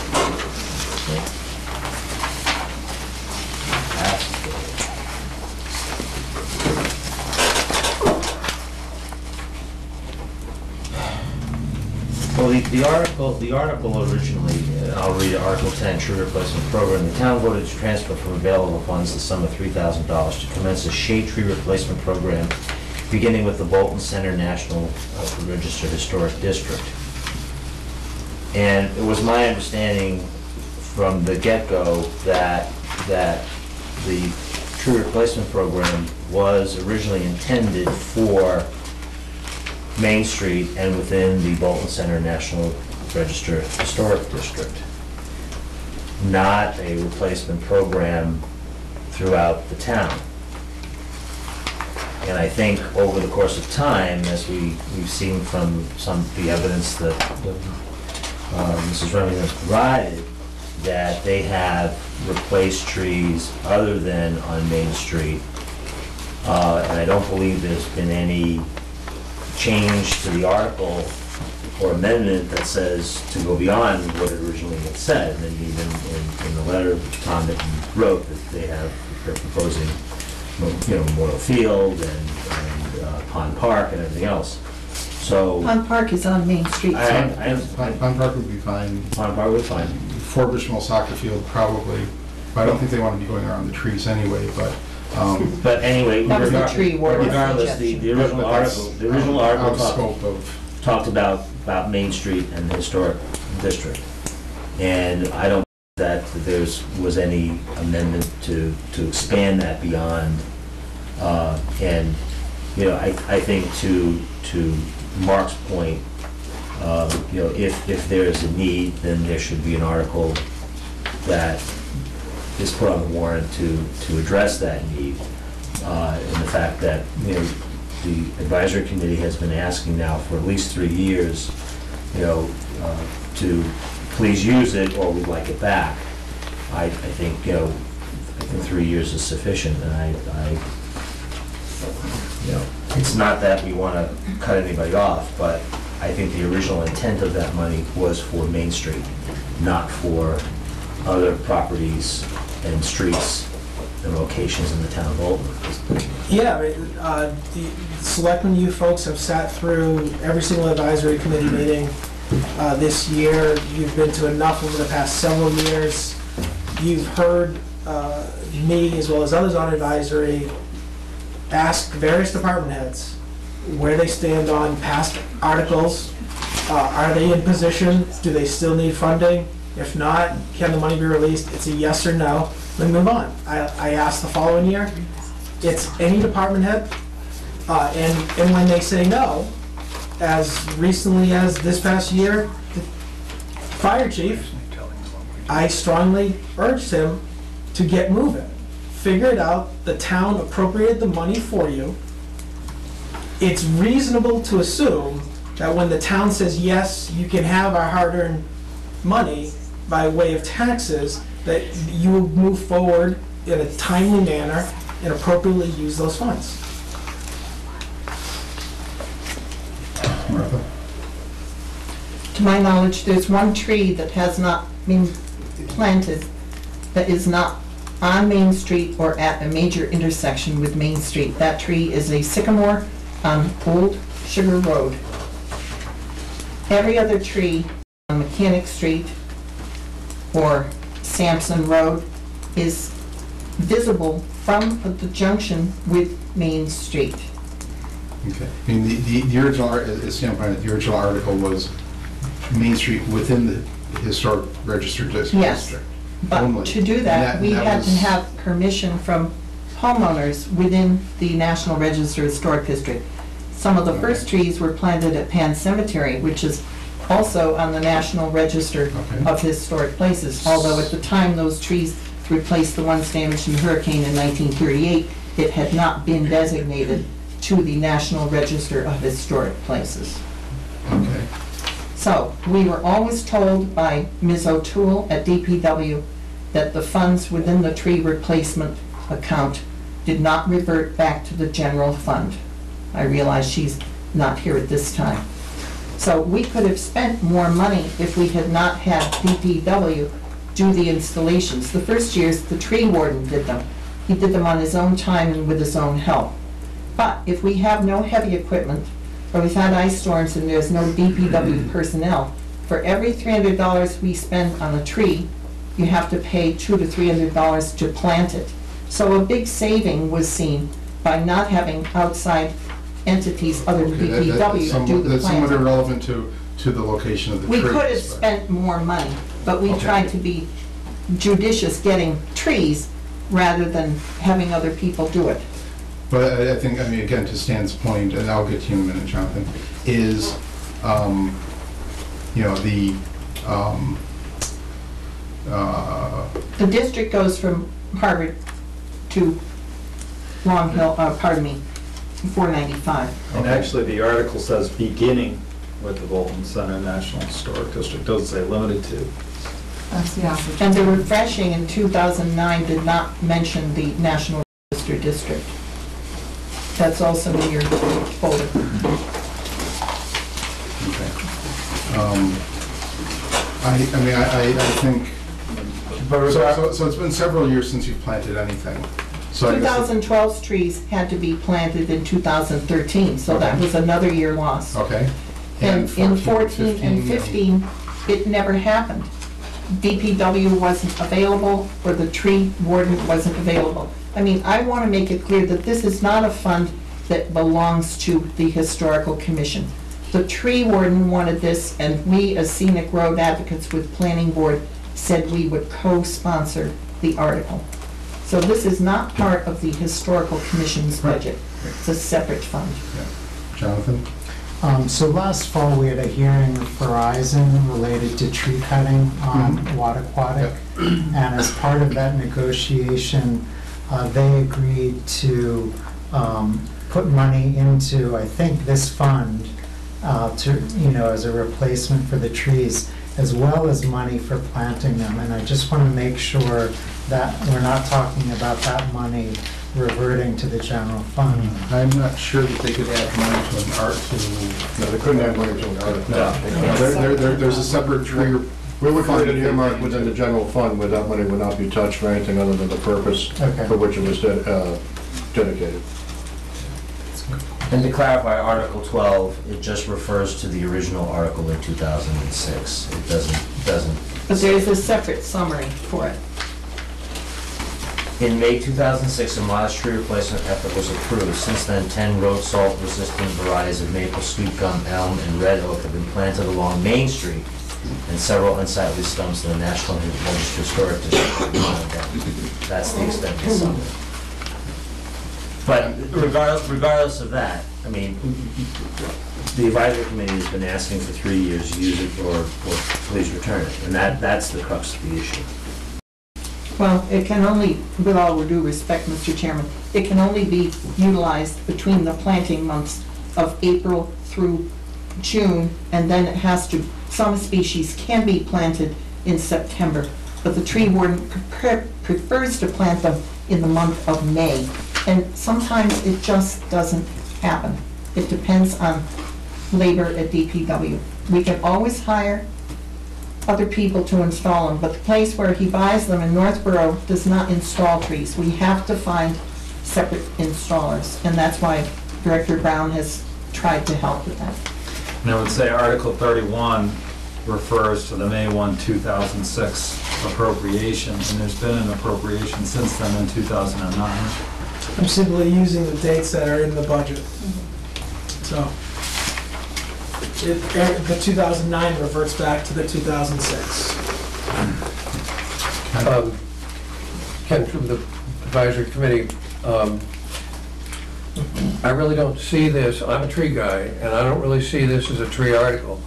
This is really a cash flow thing, and what advisory voted on upstairs before this was to actually move this article to be in front of Article 21, or what was 21, which is the repair of the fire engine, as one of the sources of funding within that.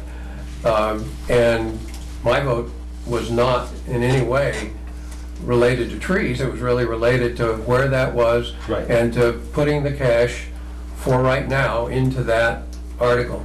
And so I wanted to make sure you were aware that we did that, and we approved the moving of that article to be before that, so that this discussion could occur at town meeting prior to that, and then if it's approved to move that money, then it would go into that fire equipment article. Otherwise, it would stay To in reduce there. the current need. But I think Exactly. it's totally different from the money Verizon provided, and that Right. I certainly hope will be used for a lot of trees around town. Completely agree on that as well. Mary, you had, I was gonna say, it's $2,500. Plant the trees. I really think you're, there's some people in this room that take great exception to spending $2,500 on things. And as much as I hate the thought of actually quoting him, you know, by having this money sitting in this article, not being used for its intended purpose, we're artificially inflating the tax rate. well, but you were given Yes, an I explanation hate to as quote you, to but- why they weren't getting planted. Right, but Not it's because been, they it's chose just been, it's my preference. I think getting the trees planted would be great. My preference would be to free up this cash now and come back with an article, you know, in the spring or. That would be even- spring 2017. Yes. Another Or- year wasted. Well, we've already wasted several years, you know, there are several years here that things haven't been planted. And there's always a reason that happens, but it doesn't change the fact that, you know, that this effort is not being performed in a very timely fashion. And you can use all the Verizon money. And we've got a lot of Verizon money that we can use. That's not, I don't believe the Verizon money is limited to just aquatic, is. No, it's the That whole is- town, excuse me, I spoke with the tree warden about that today. So. This in no way has anything to do with that, and I was the one who said for every tree that Verizon cuts, they should donate money for one half a tree. So we cut 36 trees, we got half of that money, so we can plant around 15 trees. But 15 trees is just a drop in the bucket. Nobody had thought of that for how many years are we talking about Verizon cutting trees? Okay, but I think, I think, you know, we see where we go with the money that we've got for Verizon. We come back with a new article targeting specific, you know, whether it's at the soccer field or the old playground or wherever, and work with the tree warden on prioritizing those 18 trees or so for some of the areas that have already been identified. We can have the stakes out in a week. And you have the commitment from DPW to get them planted, and you have. They don't have a backhoe, it'll have to be some other arrangement for planting.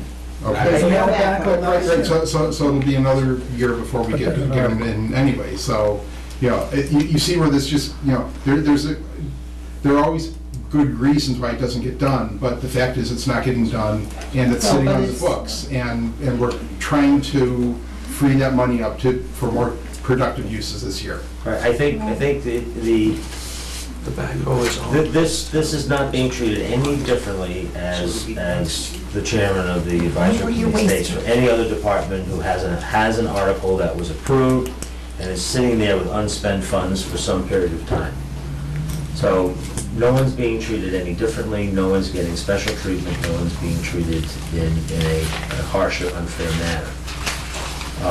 And I'm sorry, but you know, to Brad's point, there have been 3 years that this hasn't been expended, and I'm having a hard time hearing that the stakes can be put in the ground next week. I mean, well, there's been 3 years. The money needs to be used for a much more immediate need. There is an avenue, we have money, we're getting money from Verizon for trees, far in excess of this. We have an article that could use that money, and as every year, the budget is tight. So. Is this money frozen until May? No. I would No, in love, fact, the town meeting can vote it down. For the record, I personally would love nothing more than between now and town meeting, this money goes to zero and there's trees in the ground. I don't think it's gonna happen based upon past requests. So I'm not interested in letting another town meeting go by. And that's fair. I would also say that doesn't mean go and find the most expensive way to get them in the ground. But there are a lot of trees on that list. Okay. And we couldn't afford really to do all of those trees, but we certainly could get Pond Park done. And maybe Forbush or the lacrosse field or something. Because I spoke with the tree warden today. I'm sorry. Okay, no, Don't mean to be disrespectful. No, that's fine. Until the article comes up at town meeting, that money is still available, and. Thank you. Just just remember that, you know, that they are looking at using the money for something else, and that they will have to find other sources for that if this money isn't there. Well, it's not fair to the townspeople that this has been sitting for this long without any, I mean, I guess in fairness, if it took this article to light a fire under the tree replacement program to actually get their work done, then the article is well placed. Read the background. 6 men and a shovel. Well then, I will make a motion to approve Article 31 of the tree replacement program. And brings a second. All in favor? Aye. Aye. All opposed? No. Okay. Article 31 authorizes the town election. That needs to be changed to Article 32. Yes, okay, Article 32. Okay. And now, unfortunately, we have to go back to the Article 9. Back in time. Article 9, Minuteman.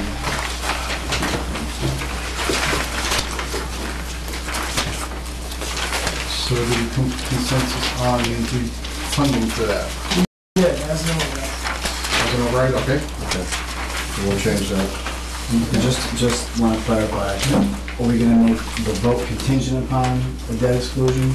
Yeah. Or independent? It'll be contingent upon the debt Debt exclusion. exclusion.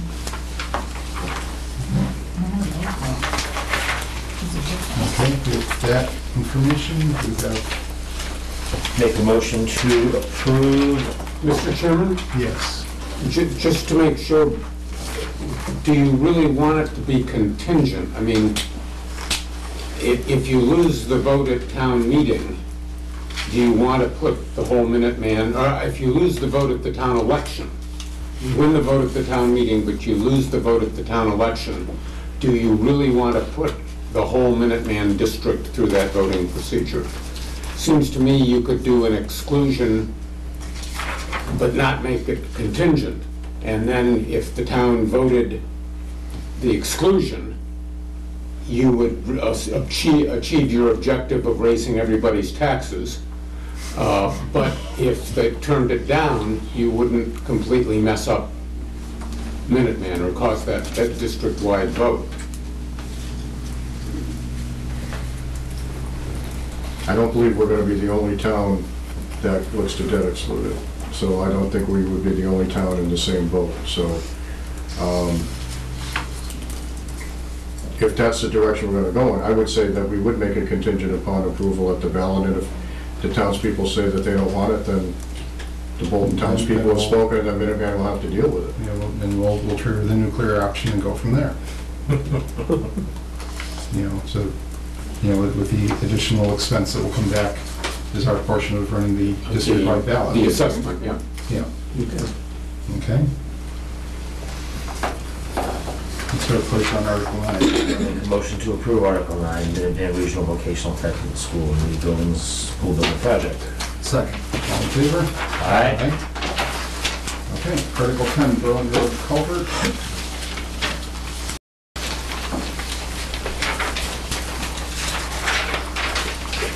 So we listened back and forth on Article 10, given the last sentence where we were looking where it says to exempt. And We just used that as standard language because we didn't know what direction the advisor was going. If we can strike anything, that's problematic. yeah, I mean, we approved. We struck it. Yeah, it all has to come out. We approved Article 10. Okay, As so a- we'll strike out the last line. Maybe. Exactly. That's fine. Strike Not a the problem. debt exclusion contingency. Correct. And that's true with all of them. And that is true with all, that same is for every other borrow article that you guys see in here. That's easily done. Okay. With that in mind, I'm sorry, can I just clarify, what are we doing? Correct. The, From the word provided on is being stricken. So it's not debt excluded as Okay. approved by advisory. All right. So that clause. yeah. Right. And so the basically the last 3 lines rather than the dollars, yeah. On most of the articles that are borrowed. I think All of all. yes, all the remaining, all the They're borrowing or something? Yes, but inside. Except for the minutes. Not just except for minimum. That's good. Like, Yep, okay. Yeah. So with We'll get it done tomorrow. Okay, so with that change, Make a motion to approve Article 10, Berlin Road Culvert for $268,000. second, all in favor? Aye. Article 11, Wilder Road Culvert for 186 with the same clause struck. Yep. Okay. Make a motion to approve Article 11, repair Wilder Road Culvert for $186,000. Second, all in favor? Aye. Article 13, Town Hall external repairs and related engineering for $325,000. Again, with the same clause struck at the end here. Okay. Okay? Make a motion to approve Article 13, Town Hall external repairs and related engineering for $305,000. Mr. Chairman, did you withdraw Article 12? Yes, we did. Yes, we did. Okay. Second. All in favor? Aye.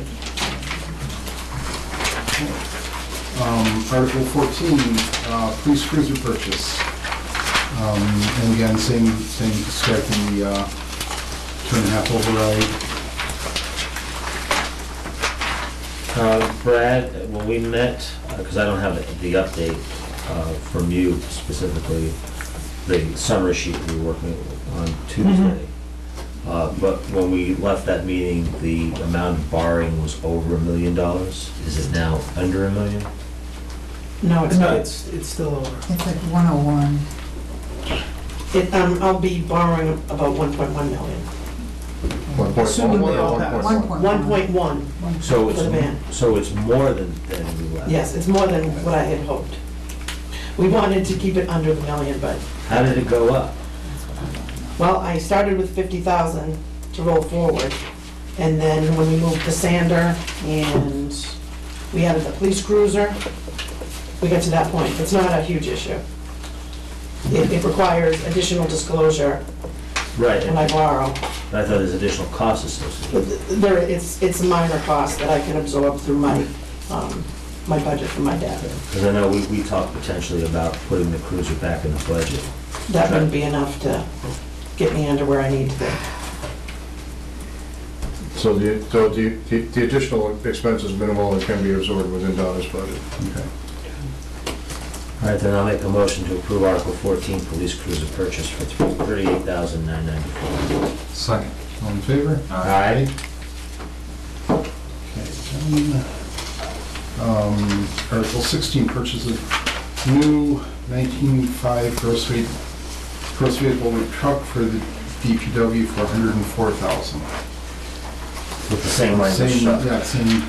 No, this is a you're on Article 15, public safety? 16. 16. Sorry. What happened to Article?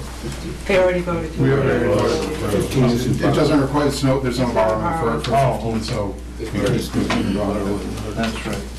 All right, I'll make a motion to approve Article 16, purchase of a new 19,500 gross vehicle weight truck for the Department of Public Works for $104,000. Second. All in favor? Aye. What else does that leave? That leaves, no mark left too early here. Article 19, purchase of new tractor loader backhoe for $93,562. Unfortunately, that doesn't help her. No. It will for next spring. Next spring. All right, I'll make a motion to approve Article 19, purchase of a new tractor loader backhoe for the Department of Public Works for $93,562. Second. All in favor? Aye. Okay, Article 20, standard body replacement repair for $65,000. You have the language struck? Yep. Okay. Approve Article 20, make a motion to approve Article 20, standard body replacement repair, one new body mounting cam repair for $65,000. Second. All in favor? Aye. Aye. And I believe, other than No. Article 22, but we need to, downline, we need to talk more. All right. 21. We're done. Did you, did you leave the traffic signal in or take it out? We removed, The larger 95, 18, we removed it. Okay. So guys, I just want to, on the fire engine, I know you guys already voted. That was the one that we were explaining before when we were talking about the tree article. That one. I already made the notation. Okay. All right, we're holding off making a recommendation on Article 22 at the moment. I had asked our finance team to see what was in the ambulance donations account. As opposed to ambulance receipts. Right, because this is coming out of the ambulance receipts account. I asked them to see what was in the ambulance donations account. There is $15,000 in that account. The part of the question is all of that money been given by townspeople, whatever, express use by the ambulance squad, or was any of that solicited? I don't believe that there's a 501(c) involved, so that money may all be, they did a great job and someone wrote a check, and don't. It's all like that. It's all like that? Yeah, there's no 501(c)(3). Okay, so it's all, So the question, Donna, was it all donations for, voluntary donations, or was any of it solicited? I don't know if it was solicited, but the way the funds are in there, it doesn't matter. I mean, there's no... I know it doesn't matter. What I'm saying is, we didn't know what the intent of the people was totally that put the money in there. Was it, you saved my wife's life and here, we're appreciative, or was there any fundraising done? Well, I don't know, but I'm still saying, unlike the library money where there's donations where someone will say, this money is specifically for this, none of that was done for the... No, I understand none of it is earmarked. The question was what the source of it was. I don't think anybody knows that because it's been over a number of years. I don't have that information. No, I don't either. That's why I'm meeting with Margie in the morning. Yeah. right, because we're potentially reaching out to them to see whether or not we can use that money as opposed to the ambulance receipts money. Absolutely. I think that, that was the spirit and intent of that money. And I think it makes perfect sense in this case to potentially utilize that. Completely agree. Well, if you did that, then you'd be able to add another 15,000 to the front Article 2. Right now, we have 85,000 in that. That's right. Correct. We only have 100. Correct. That's the part of the motivation of that. So we'll potentially have an answer shortly. Okay.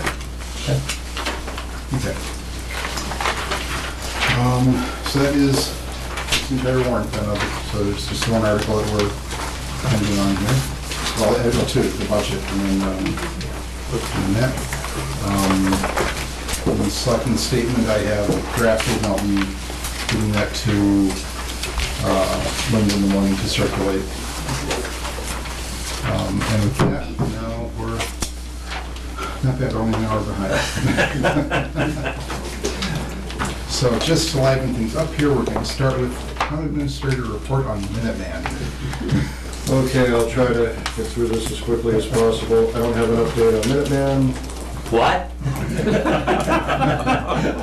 I had one, but I lost my will to give it, so I'll give it to the next man. Update on vandalism at the horse ring. We did have vandalism down there. I believe it occurred either last Friday or Saturday night. Parks and Rec and DPW have been working well together to try to come up with a solution to address this. I believe it was resolved either during or after the advisory. So it was after. Thursday night. So it wasn't during. We achieved an amicable peace, and the work is going to get done on the horse ring as soon as possible, and we're going to take a swing at the sheep show ring at another time. There'll be at least one gate going up for security, if not more, and we're going to try to use boulders as we can to block some access, but what we don't want to do is inhibit the access for the people that are doing the garden down there. So I think we've got a plan in place. I've exchanged some email with Parks and Rec and everyone, and I think we're okay there. So moving on to the update on the Mass DOT report.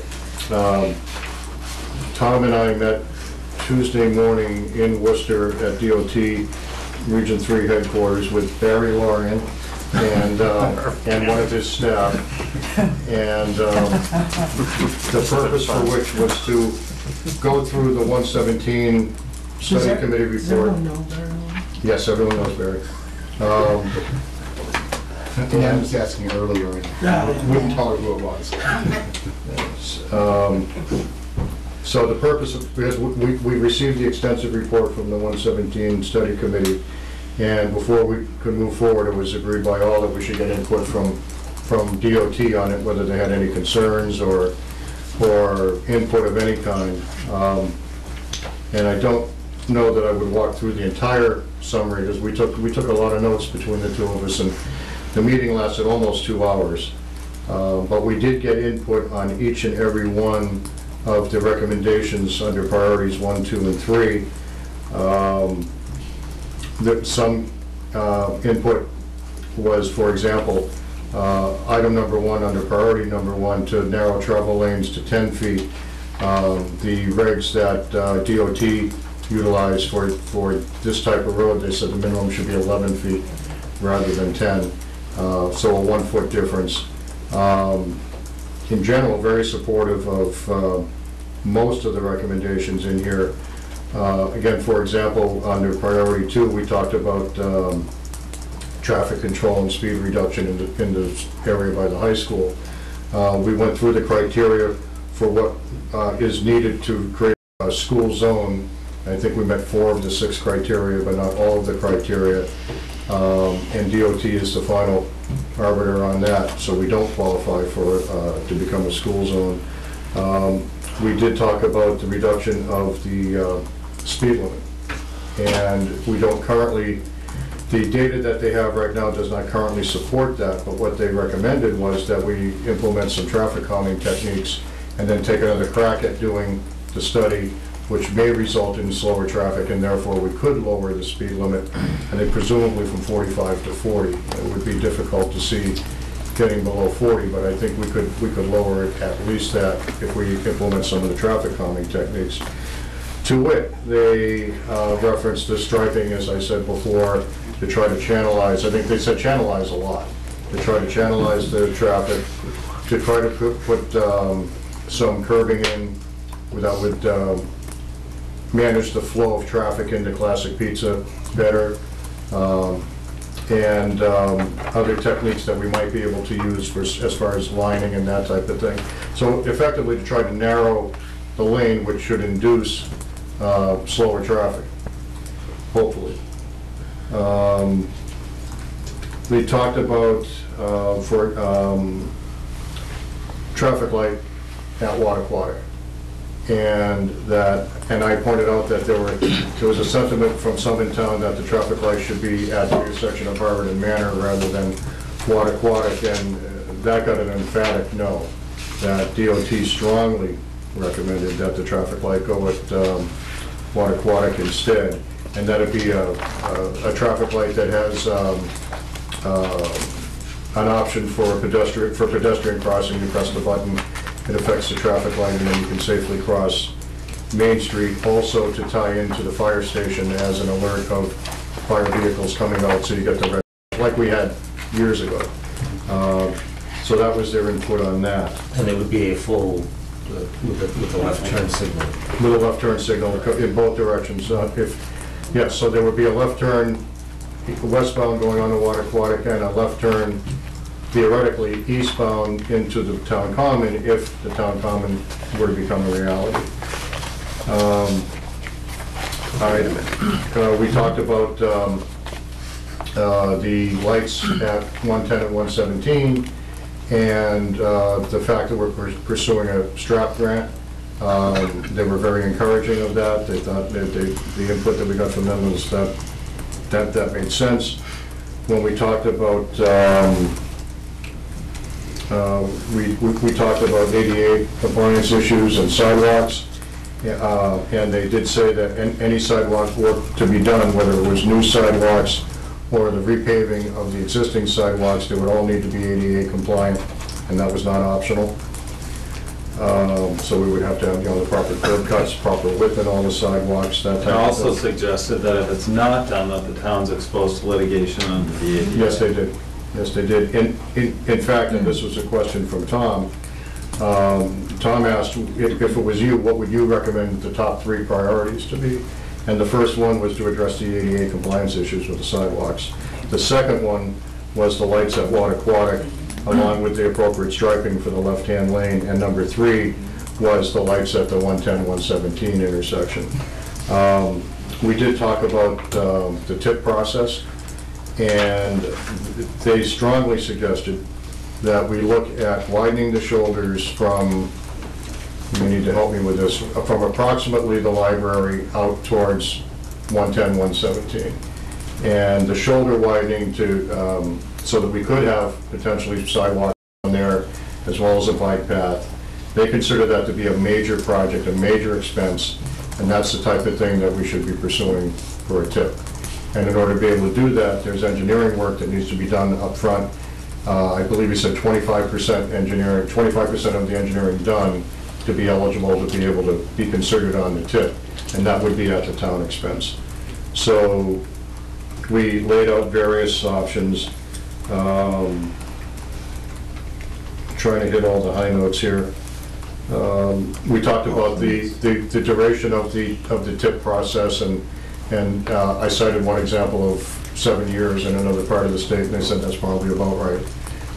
From the time you get on the tip until the time the project would actually go live would be about that, unless, and I guess there's not much good in the fact that we're in part of the Boston metropolitan area as far as the tip process goes, because there's $68 to $72 million, and the vast majority of it gets sucked up by the Boston area. But they said if we had a project of relatively small value, and in that context, I think it was probably in about $500,000 to $1 million, something like that, that they're sometimes looking to fill gaps. That they use the big chunks, and for us, it's a lot of money. For them, it's a gap, and we can get plugged in. So everything's relative. So, but on average, I think the timeline that I've been saying, about 7 to 8 years to move forward on a tip, is probably about right, unless we get fortunate enough to fall into one of those gaps. And I do know people that I can work with up front to try to help us along with that area. But I think one of the big takeaways was we need a master plan, not a master plan in the sense of a town master plan, but a master plan for how we go forward with these projects, how we prioritize it and so forth. And part of that would require the hiring of someone to do some engineering. I think that's a fair point. Some of the consulting services we can get hopefully through our local planning agency, the MAPC. And I know the director there, and we would talk at the appropriate time about how we can make that happen. So trying to do a Reader's Digest version of an hour and 45-minute meeting. If there's any points I missed, please let me know. No, the big picture was, I mean, overall, they're very supportive. But we have to start looking at it, and even if it is 8 years will be here soon. And if we never start, 8 years will always be 8 years away. And the smaller projects, it sounded like that's a distinct possibility. If the engineering was done on those pieces, that they might be able to fill in on the smaller. But I think we need to caution ourselves that the project that the last you talked about with the widening of the shoulders, which is the major project, is not the fill-in-the-gap kind of project. That's probably significantly more than $1 million, I would assume. It could be. We would need to get some work done with an engineer. Right. We could probably, that type of general estimate, we could probably get done for pretty cheap money or maybe no money. Not getting down to specs and that type of thing, but just showing the area that we're looking at. They could at least give us an order of magnitude. And then assuming we are able to dip into the well after 8 or so years, it's at least another 8 or more years before we get to, I would assume, dip in that well again. It's not that we're going to be lining up projects and, in 8 years we get one, and then 9 years we get the second, and then 10 years we get the third. Well, we actually talked about that, and my comment was, I think we're going to, in the rest of my lifetime, and I hope to live a while, although if every week is like this week, it's not going to happen. I would say that we're going to get one bite at the apple, so we should make it a big bite. And I think the big bite would be looking at something with a major impact like that. And then the other issues with the intersections, with the lights and sidewalks and that type of thing, that's probably something that may not be for the tip. But that's just my opinion. I could be wrong, but that would be probably the direction I think would be the most logical. Although we could also look at putting in some smaller gap fillers to do sidewalks in certain areas or something, which may give us a few little nibbles before we get the real, get a major bite out of it. No, certainly. I mean, there's a lot of work that we can do separate from the tip. Right. But it needs to be engineered. I mean, it's all going to need to be engineered. Yep. But again, if there are any important points that I missed, please. No, what was the final one, though, the 5%? Yes, good point. That's one of the ones I wrote down. For the master plan type of, to get a master plan type of view for that corridor that we discussed, we should get at least 5% of the design done for that area before we can move it forward. Also, so 5% of design, I think 25% of engineering is the way that they phrased it. Yeah. And are those percentages based upon the complete project? Yeah, they would be estimated percentages of the complete project. So do we have a sense of the number of the complete project? Oh, absolutely not. That's way beyond what we know yet. We haven't even said. So how could we possibly how can we calculate a 5 or 25%? Because by the time we get somebody involved, they would give us an estimate, which we would back into the 5 to 25%. I mean, right now, all we know is what we got from a roughly 2-hour meeting. We'd have a ton of ground to cover. So I didn't hear any small everything that you listed, I didn't hear any small projects. There are no, probably the smallest project is going to be the lights at 110, 117.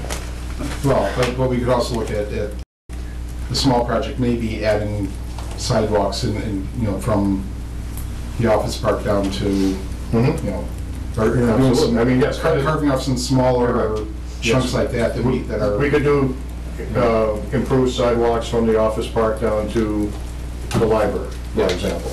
I don't know how many linear yards that is, linear feet, but certainly, that's probably not a 6-figure project, although I don't know that. Right. Could be, but... we could limit it to keep it under that. But that would be a project that's relatively low cost and high impact. Yeah. To make that area walkable and so forth. You're a Jimo. Just clarification on where you would go for the tip. I heard from the library to 110, is that correct? That's just We're talking about the that's whole just an corridor example. of 117. No, not the total corridor 117, roughly speaking from the library out to the lights. Well, no, I think to clarify, we would determine what projects we would want to include in the tip. It's not, you're not making a determination that the widening of the road and the shoulders is the tip project. It could be a combination of a number of things. So you could take chunks of the road and apply it to this one tip grant? Or does it have to be a contiguous? It does not have to be stretch of the road? contiguous, no, it would have to be in the same general area, but it would not have to be contiguous. It could be broken in chunks. But we probably have to justify why certain chunks need it and others don't, but. Just one more question. At the lights at Water Aquatic, they would want a left-hand turn onto Water Aquatic from Maine, westbound. Westbound, yes. And where else would they have it put it on Water Aquatic? They would put it... No, on the opposite direction, Oh, in the eastbound on opposite, Main. so If just the on the- common project went forward, there'd be a left turn lane into there. Jonathan? So, two items. Just wondered in your discussion if you talked about the eastbound turn from Main Street to Sugar Road. Yes, we did, and that's something that I've actually been working on with them for quite some time, and they actually brought it up before I did, which was nice. They are going to be doing, what they have to do is put in new signal equipment there, because the signal equipment there won't support that. So they are going to do, I believe they said they may start as early as April. So yes, they are going to give us a delayed left-hand turn.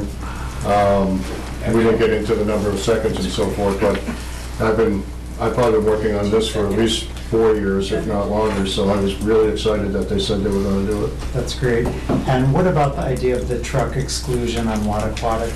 Good question. We did talk about that. They walked us through, I did some of the walking, but we went through the criteria again, which was, the 2 points were, we would have to have a traffic study done that shows that the truck traffic constituted approximately between 5% and 8% of the truck traffic on Water Aquatic. If it's less than 5%, it's deemed to be insignificant and we could not qualify for it.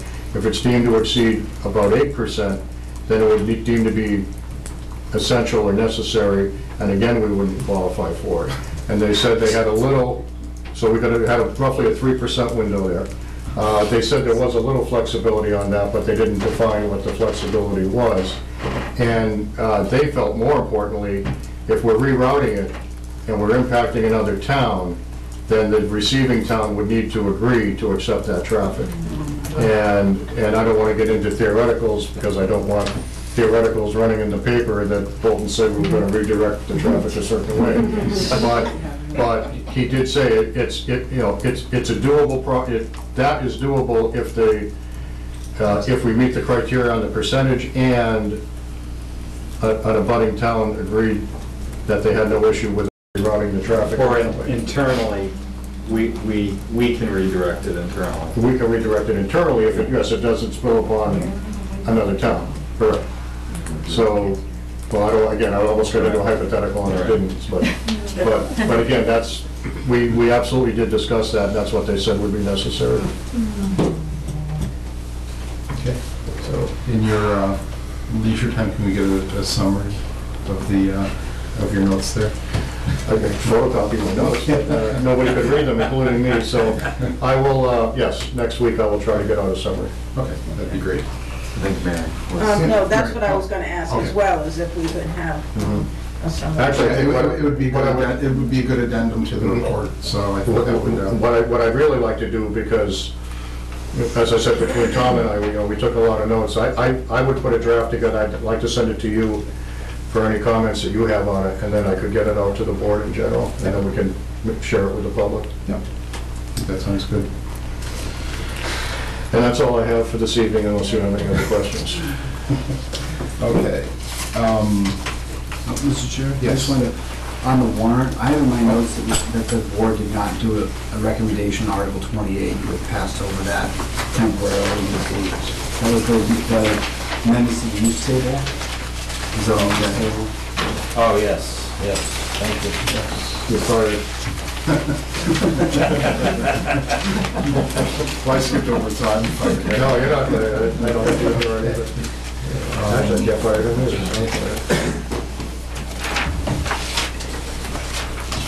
22, and you held off on that because of advisory, was it? 22 is the... No, okay, it wasn't 22. 28. 28, sorry. 28 is the scheduled permitted uses. Held off on that. Ken, there was a question Tuesday night on Article 28 regarding existing businesses in this process, and Paragon obviously was, one, and whether or not how this would affect an existing business. Yeah, and we got some additional information. The advisory committee voted in favor of it after some additional information that we got from the planning board. And basically,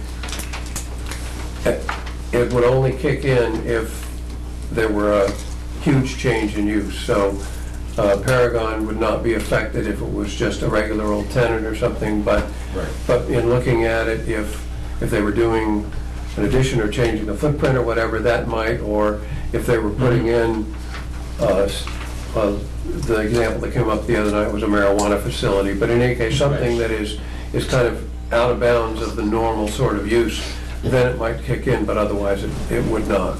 Okay. So it seemed okay as far as advisory was concerned. Okay, because you had that benefit. I actually went and looked at the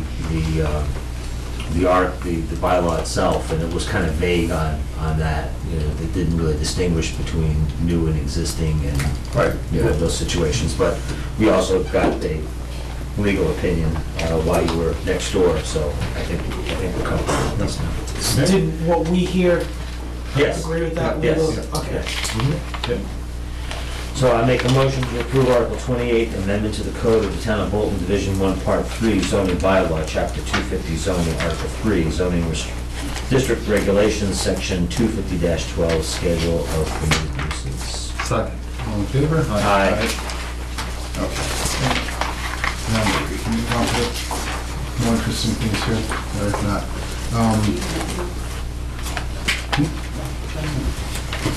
Next is a request to overspend the snow and ice budget by $50,000. And most of this is looks like to do some truck repairs so they can get on the road. We're already at $11,000 in deficit going into that, so it's really more like $39,000 to go towards truck repairs and expenses from the storms. Okay. I'll make a motion that we approve the DPW's request to overspend the snow and ice account by $50,000. Second. All in favor? Aye. Okay. Next is discuss modifying Amendment A of the lease between Town of Bolton and the Neshoba Regional School District related to Emerson School. Come on up. I don't know if you've met Dr. Curtis Bay. No, that's why I want you to come up. Oh, you just didn't want me to sit at the table. Stan Wysocki, Mark Sprague, Tom Frame, Linda Day, and Nice to see you again. Good to see you. Don Lowe. We'll grab one of these. The other hot seat's being vacated. So. You kicked them out. And the young Esquire. Thanks, have a good night.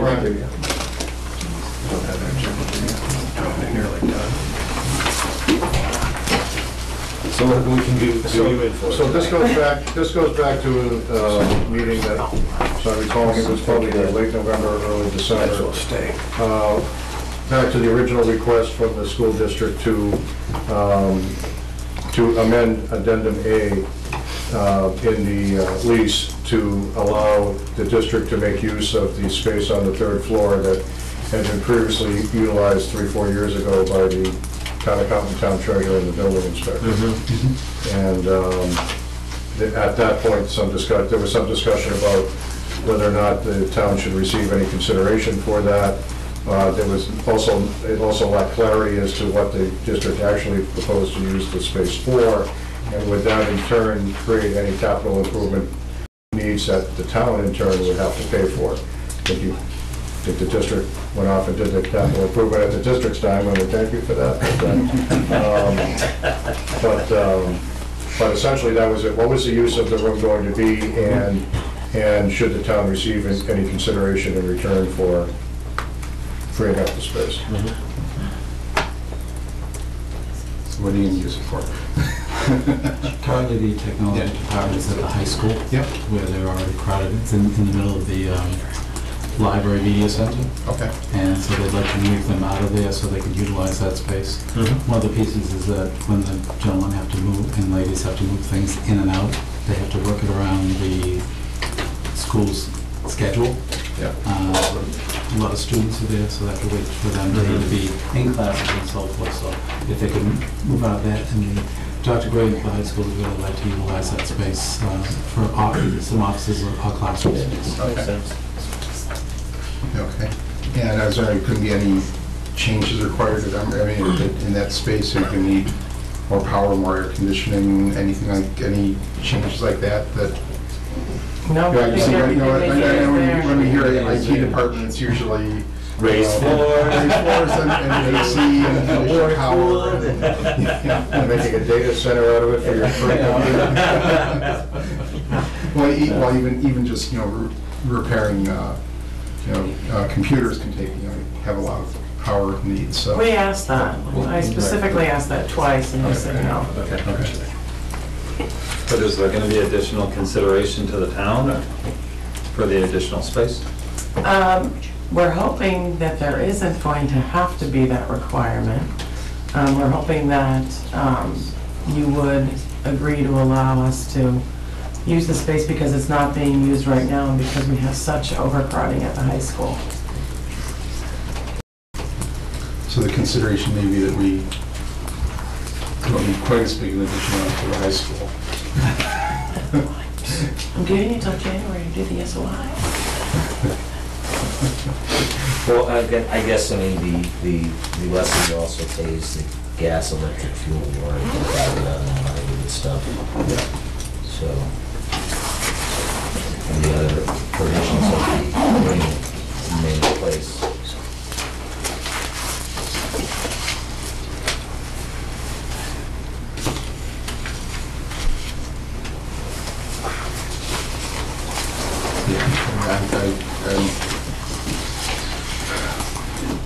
It's unused space right now. We have no real plan to do anything with it.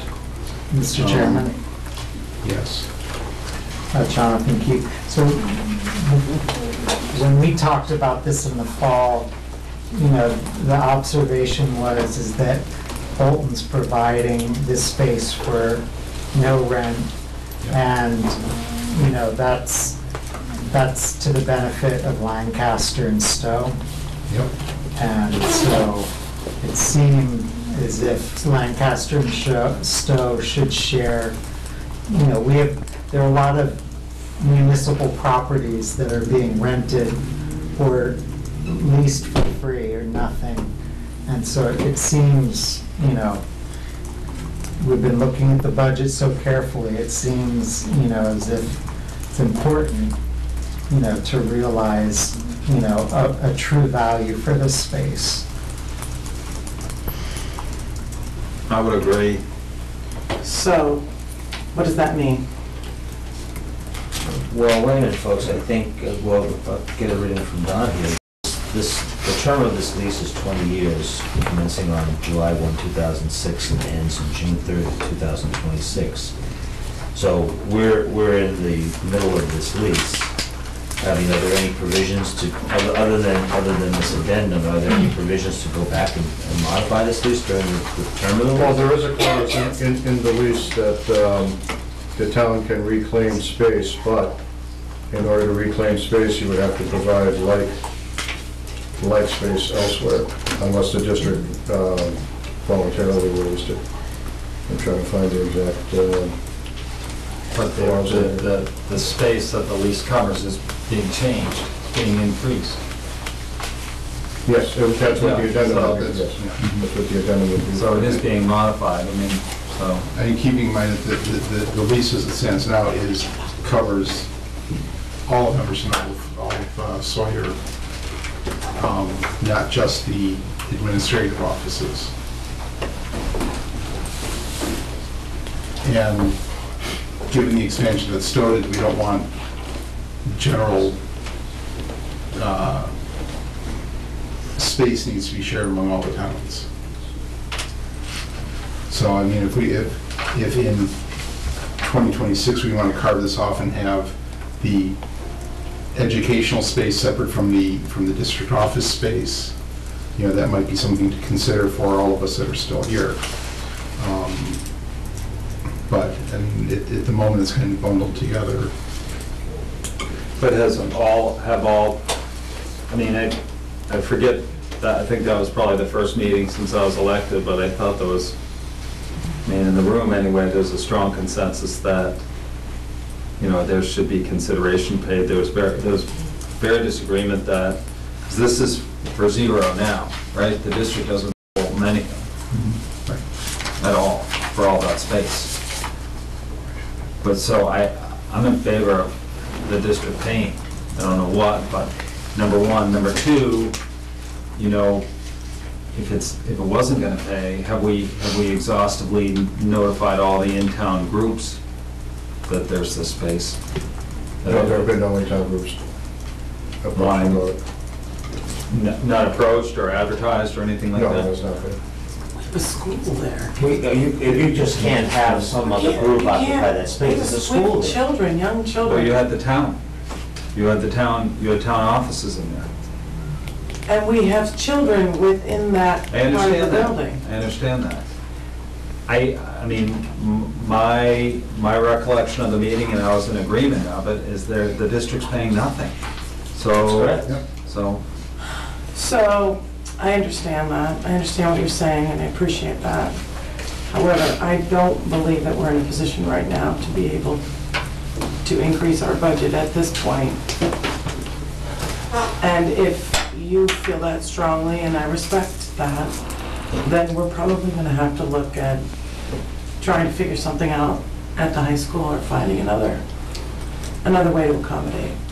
I would make a suggestion. I mean, the purpose of this discussion is to have you potentially utilize that unused space. The two rooms upstairs. The 2 rooms upstairs. But that's the intent of this meeting. It was never, this section of this meeting was never intended to discuss whether or not we should change a major portion of this lease agreement as to that you're paying nothing to paying something. You know, I think we should deal with the utilizing the space on the 3rd floor as the issue for tonight, and if at a future meeting we want to discuss making changes to other portions of this lease in terms of the town getting some money for this, then that should be dealt with separately. But I don't think we should be mixing apples and oranges tonight. You know, the district is paying for repairs under 10,000, but thank you did for more than 10. They're paying all of the utility costs for the building right now. I would assume in the lease agreement that the payment of the utilities and other items would then revert back to the town. Because then, you know, if they're paying rent, then why would we expect them to pay the utilities? So it's a normal triple net lease? Well, that's this. We cannot make any assumptions along those lines. So I think we should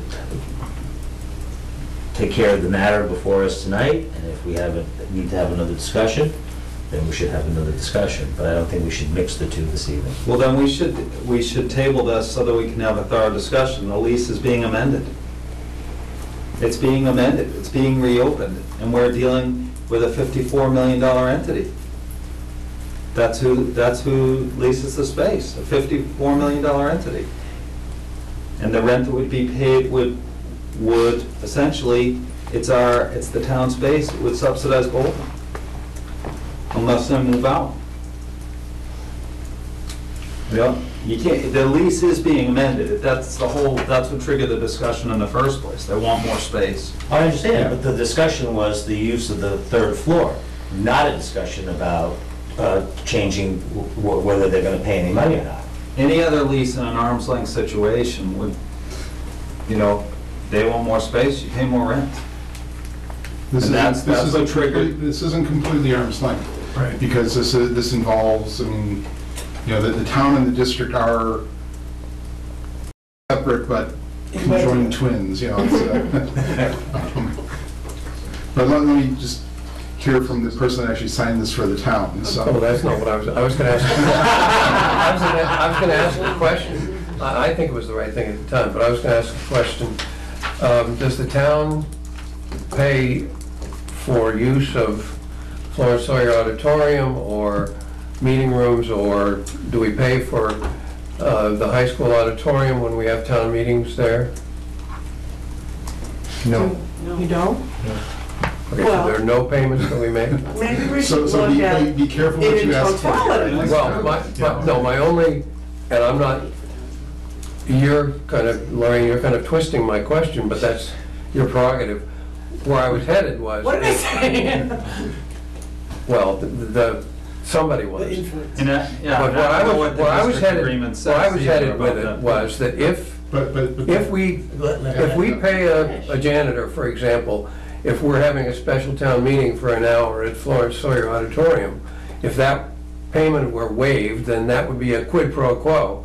We wouldn't have to worry about opening up any rent. We wouldn't have to worry about anything. It's just that if we are paying any fees, then maybe we wouldn't have to pay fees. If we're already not paying fees, that's fine, and that really is already part of the less than arm's length relationship that we have. But if nobody knows, then. But I do not consider the school district to be essentially an outside $54 million group that's renting space from the town. The lease was never contemplated to be that, and the agreement for them to use the building was never contemplated to be that, and it's not.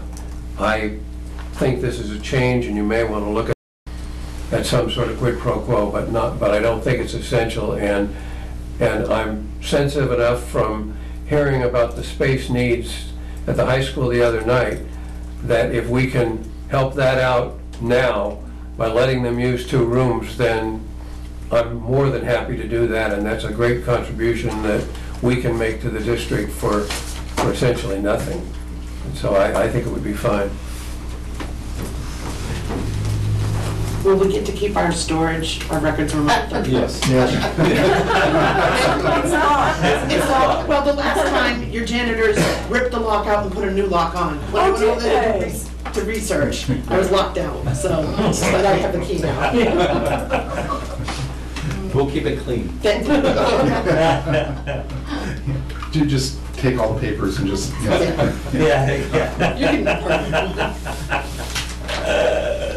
But I mean, I think to Ken's point and to Maureen kind of taking it, running with it, I mean, it's already not an arm's length. I mean, we take advantage of the school facilities that are technically leased to the district, and for no charge there.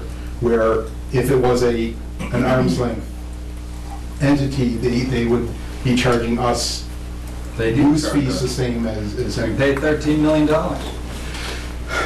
Okay.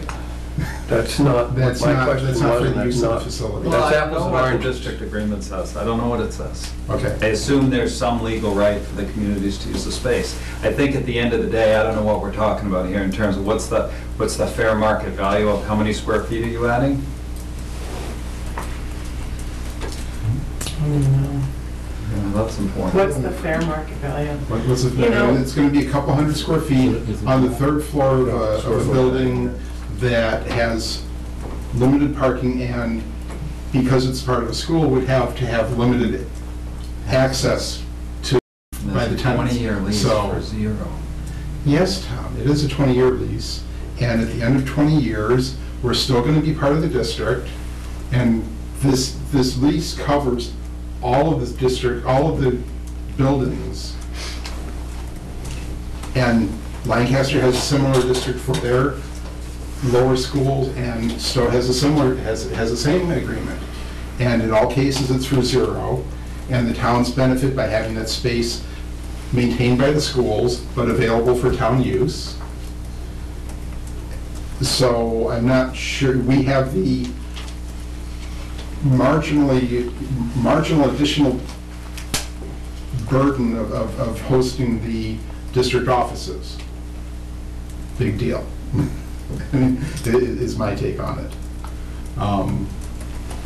Yes, if we were leasing it out, and at the Houghton building, we lease space to the Conservation Trust, which is a private entity, and we collect rent from that. We collect money from BATCO.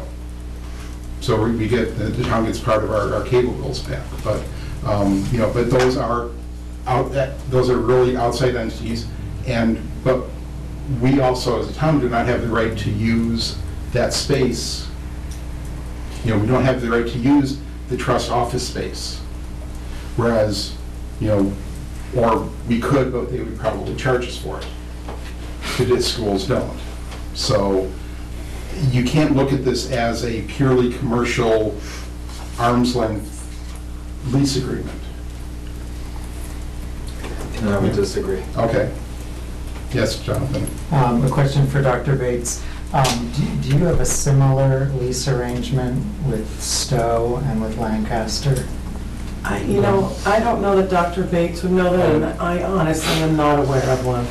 And this covers the elementary schools. It's my understanding, well, not my understanding, what happened in 2006 is that the lease started in Stowe, and so then the school district took the identical lease and overlaid it in each of the other two towns that ended up accepting it. So the answer is yes, that the other towns have exactly the same lease. The reason that Appendix A is there is because we're different with respect to Emerson, but otherwise it's the same. They may or may not have addendums, but the rest of the lease is all the same.